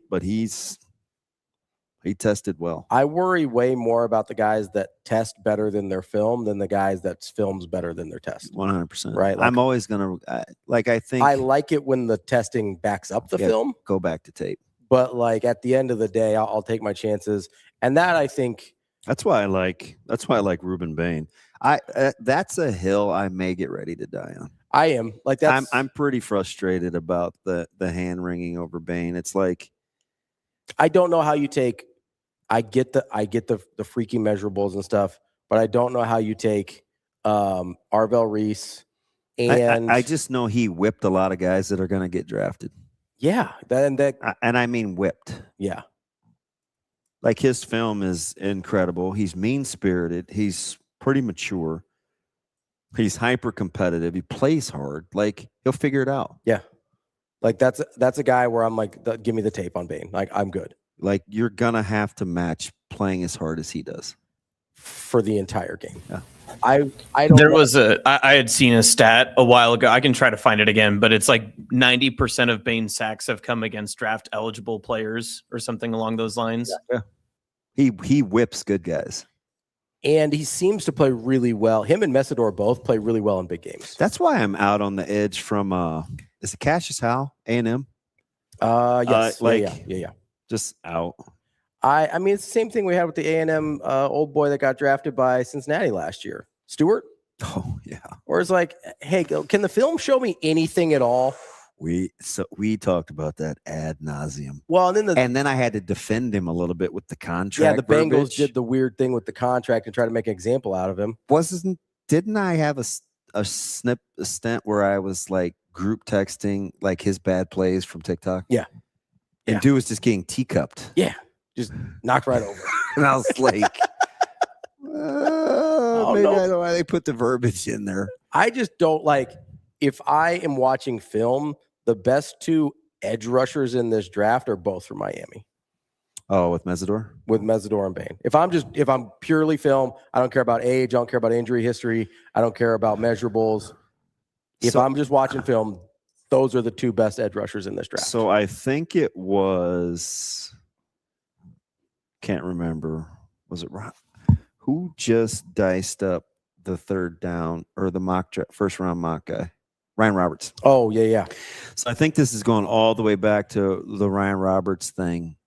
Is like the only difference between Bain and Mesidor that I think he gave me, because this is right after the series, was age. Yeah. I said that's the only fundamentally the difference, because Mesidor's high end was better than Bain's, but Bain is just more consistent. Yeah. The motor on Bain. Somebody's going to get Mesidor late in the first round, and they're going to be thrilled. Pretty happy. I'll be honest, if he falls to the 49ers, I will do cartwheels. Yeah. I'll be thrilled, because I know they're looking for an end. A lot of the mocks have Yakis going to him in the second round, which is fine. But if I get Mesidor in the first round, I would absolutely take that. Dom, I hope though. Dom says look for Pickens to get traded. You don't want that guy. You do not want Pickens playing under the franchise tag. I said this for well, and they just said they're not going to through the season last year. You better sign that dude long term. You do not want him playing under the franchise tag. And I was hoping they got the deal done. Yes, but Steven said yesterday hasn't been in Dallas long enough. Not doing it. Yeah, that's not going to go well for anybody. You got to move off of him if you're not going to pay him. Like, that's not a guy mentally that is going to do well in that situation. With the right culture, for sure, Pickens is worth a one. Absolutely, he's 15 times better than any wide receiver that you're going to take in the first round. I was just going to say, there's no first rounder in this wide receiver draft. I'm cheering for him. He comes with his fair share of baggage, but he was good in Dallas. He deserves to get paid.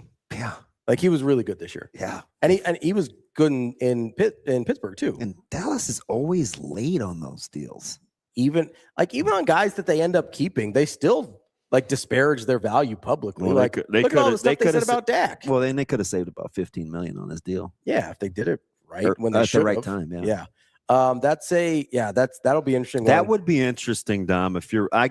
There's a little buzz that he's already disgruntled. It's just crazy that Steven said it yesterday. Maybe that's right. Maybe that's the we're open for business sign. Yep. Like, turn on the neon light.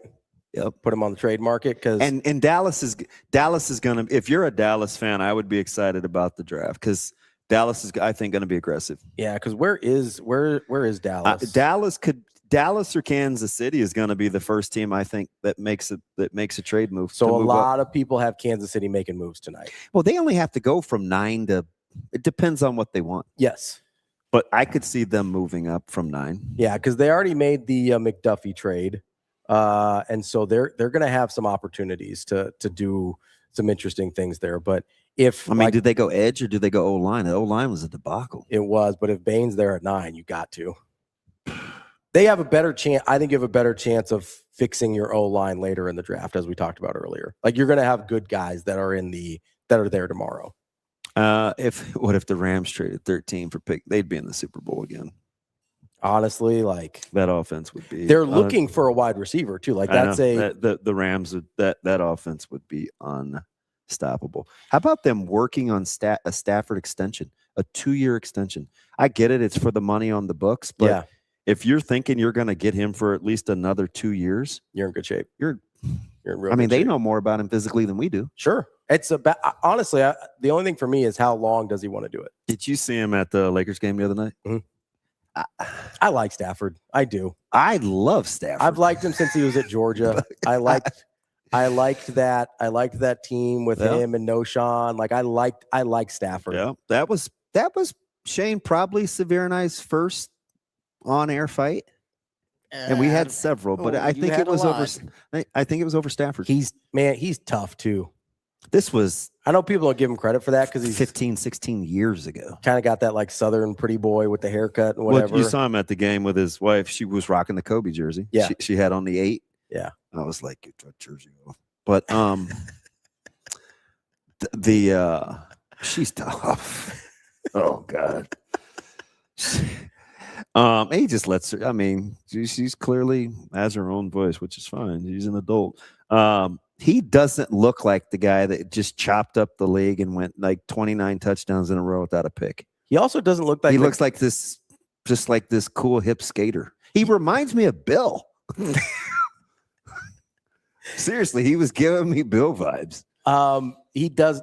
I think my favorite Matthew Stafford clip, it might be from his rookie year. It's early in Detroit, where he pretty clearly separates a shoulder, but they score, and he's like, "Nope, I'm in for the 2-point conversion." Like it's this whole NFL Films thing that they did, and they're like on the field with him and stuff like that. And this is a dude that separated his shoulder in the game. He goes over and he's like, it's out. I think it's out. I think it's out. They like review the touchdown or whatever, and they're like, we're going for 2. And he's like, all right, I'm in. Yeah, I'm in. And then he throws a ball to win the game and get 2-point conversion. Like he doesn't look like he'd be that guy, but he is when your quarterback will go in with a separated shoulder, like that kind of sets a different tone for what your team can be. And I've always liked Stafford. All in. I've always liked Stafford. When you brought him up as a truck yesterday, I was like 100%. That's when I forgot. Yeah. Because that dude is a truck. That dude got Detroit to the playoffs multiple times when it was not a well-run franchise at all. I don't know about multiple, but he got there 2. That's more than 1. Multiple is more than 1. I don't want to get into the semantics of was a few, or is it several, or a handful? What's 4? I don't know, man. It depends on what it is. What it is. Well, that is the show for today. I think we're gonna have a good time watching the draft tonight, and we'll have, I'm sure, plenty of takes on it tomorrow. We'll have our Friday regulars, Tim Verghese, who I'm sure will have plenty of draft thoughts as well. Plenty of regulars, and then our guy Mike Sauter at 9 also. He'll have a good Hudson update too. Oh, yeah, there you go. That is the show for today. That's DB. I'm Ravi Lulla. We will be back tomorrow. It's Hurrdat Sports Live.